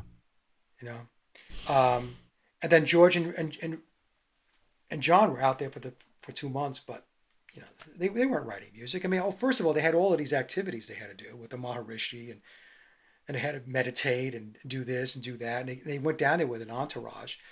So to think that, they were actually sitting down and banging out Lennon and McCartney and a little bit of George Harrison banging out 30 songs is just not reasonable. Yeah. Not realistic. Especially because they didn't pull it off for Let It Be, as we talked about. Here they are at the end of their career. They couldn't do it. Right. I mean, going back to Please Please Me, the first album, we're told that they recorded 10 of the 14 songs in one day at EMI Studios. Forget it. In some kind of 11-hour session. No, it's not. Forget it. No. And if people believe that stuff, and again, people who believe it are people that usually do not understand the process of writing music and recording music and all that stuff. But on the other hand, there are people, musicians that I know, that they refuse to give up the story. Even though they should know better, they refuse to take a step back and say, you know what, I'm a songwriter or I'm a musician and I do recording and so on. Let me take a look at this. They won't do it. They just want to shut it out. And a lot, and people will also ask me, I keep saying a lot of people, because there are a lot of people that ask me these questions after 8 years. They'll say, well, how come some of these big YouTube channels, these music and guitar channels and stuff like that, they don't talk about it? I said, why? I said, I'll tell you why. I said, because there's one channel that has something like 4 million subscribers. I like the guy. He's very knowledgeable in music. In fact, sometimes I put his stuff up on my blog. But I'm not going to say who it is, all right? Because I really do think he's a good guy. But if he started questioning the official narrative of the Beatles, that 4 million subscriber base that he has, he'll have 14. Yeah. In a matter of a week. Because people don't want to hear it. People don't want to hear it. They will not entertain it.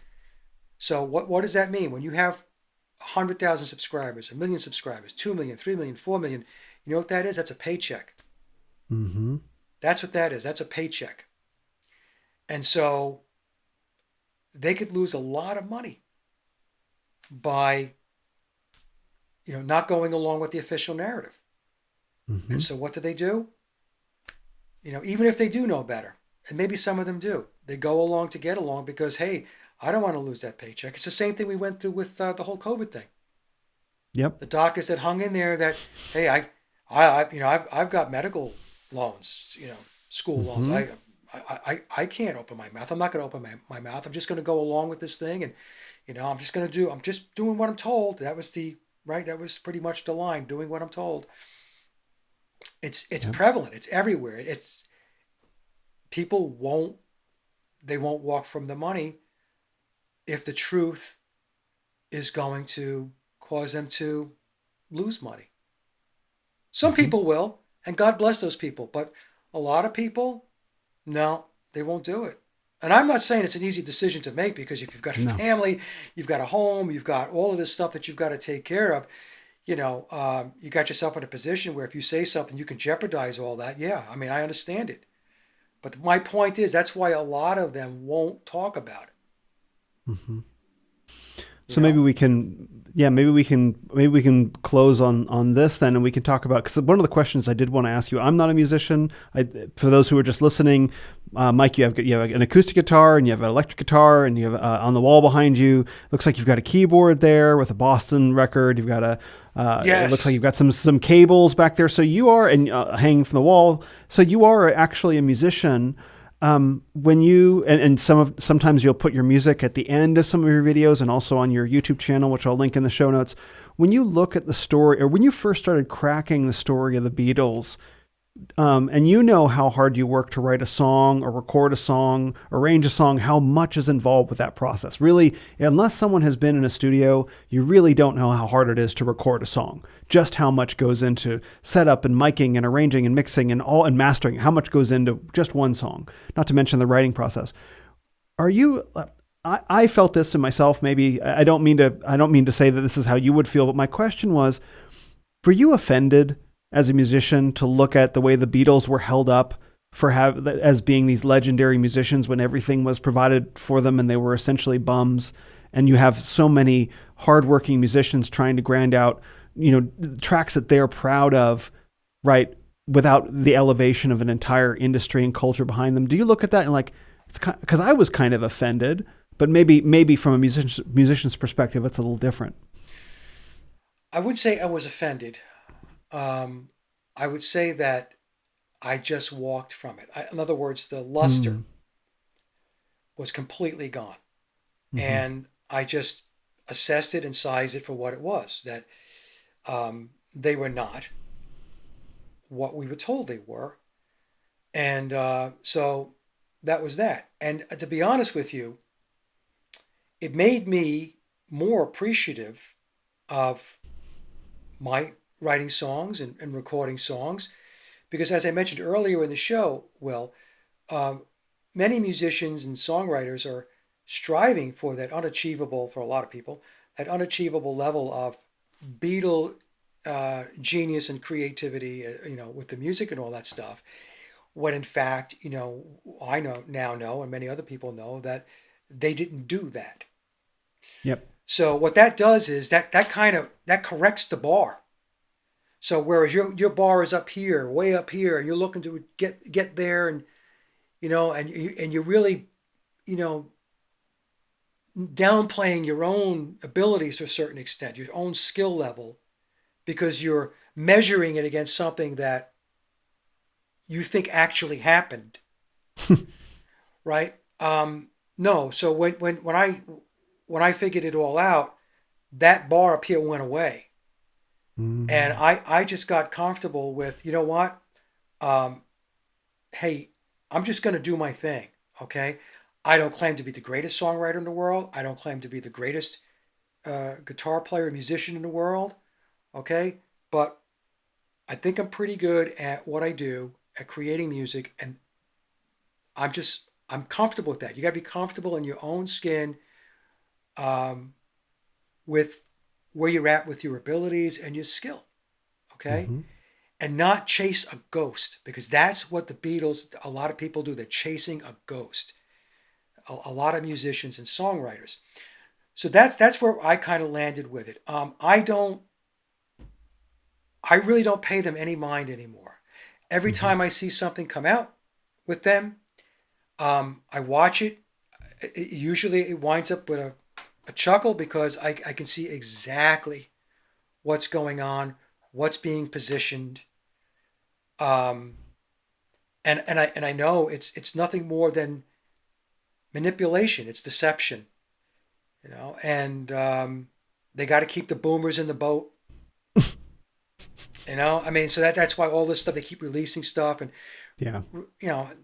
we're way beyond continuing to release Beatles stuff and Beatle records and remastering and remixing and all that stuff. The band hasn't existed in 54 years.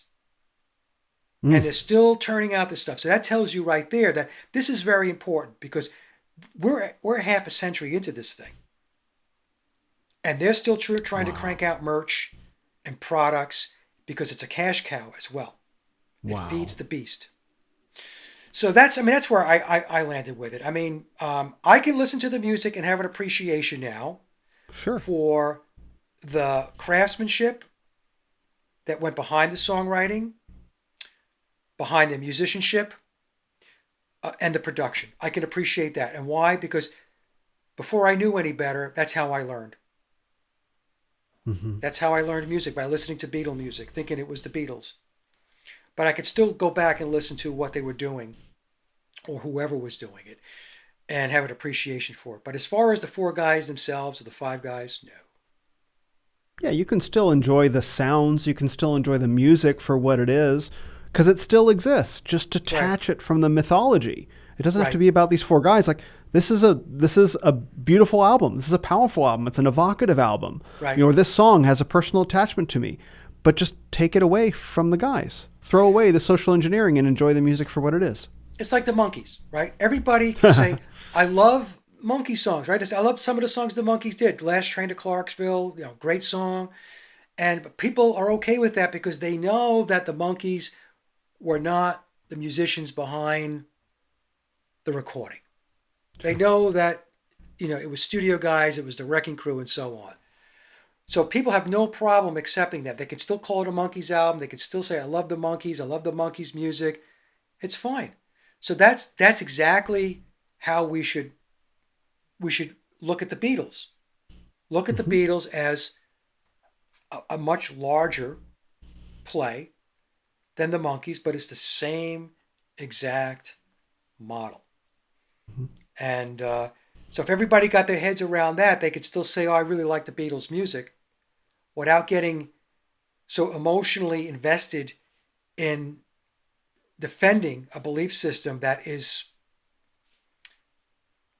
believing in something that's a myth. Mm-hmm. You have to put it into the proper perspective, is all I'm saying. And I know, I mean, I'm fighting a losing battle here, because the fan base, the cult, is legion. Mm-hmm. And look, tip of a hat to Tavistock and the Frankfurt School for what they did. I mean, it was absolutely brilliant.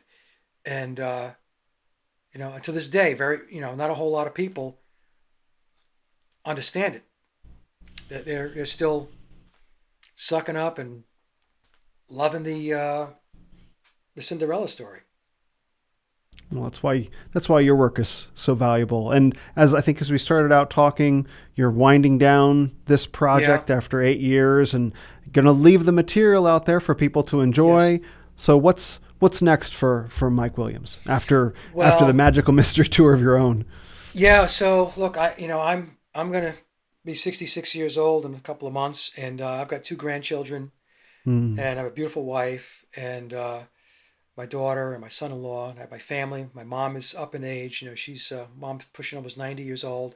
And I have lots of really good stuff to do with my family and my friends, and actually right now I'm engaged in a music project which I have named the Yesteryear Project. So the Yesteryear Project is my brother and I are going back and re-recording music that we wrote and recorded back over 40 years ago as demos.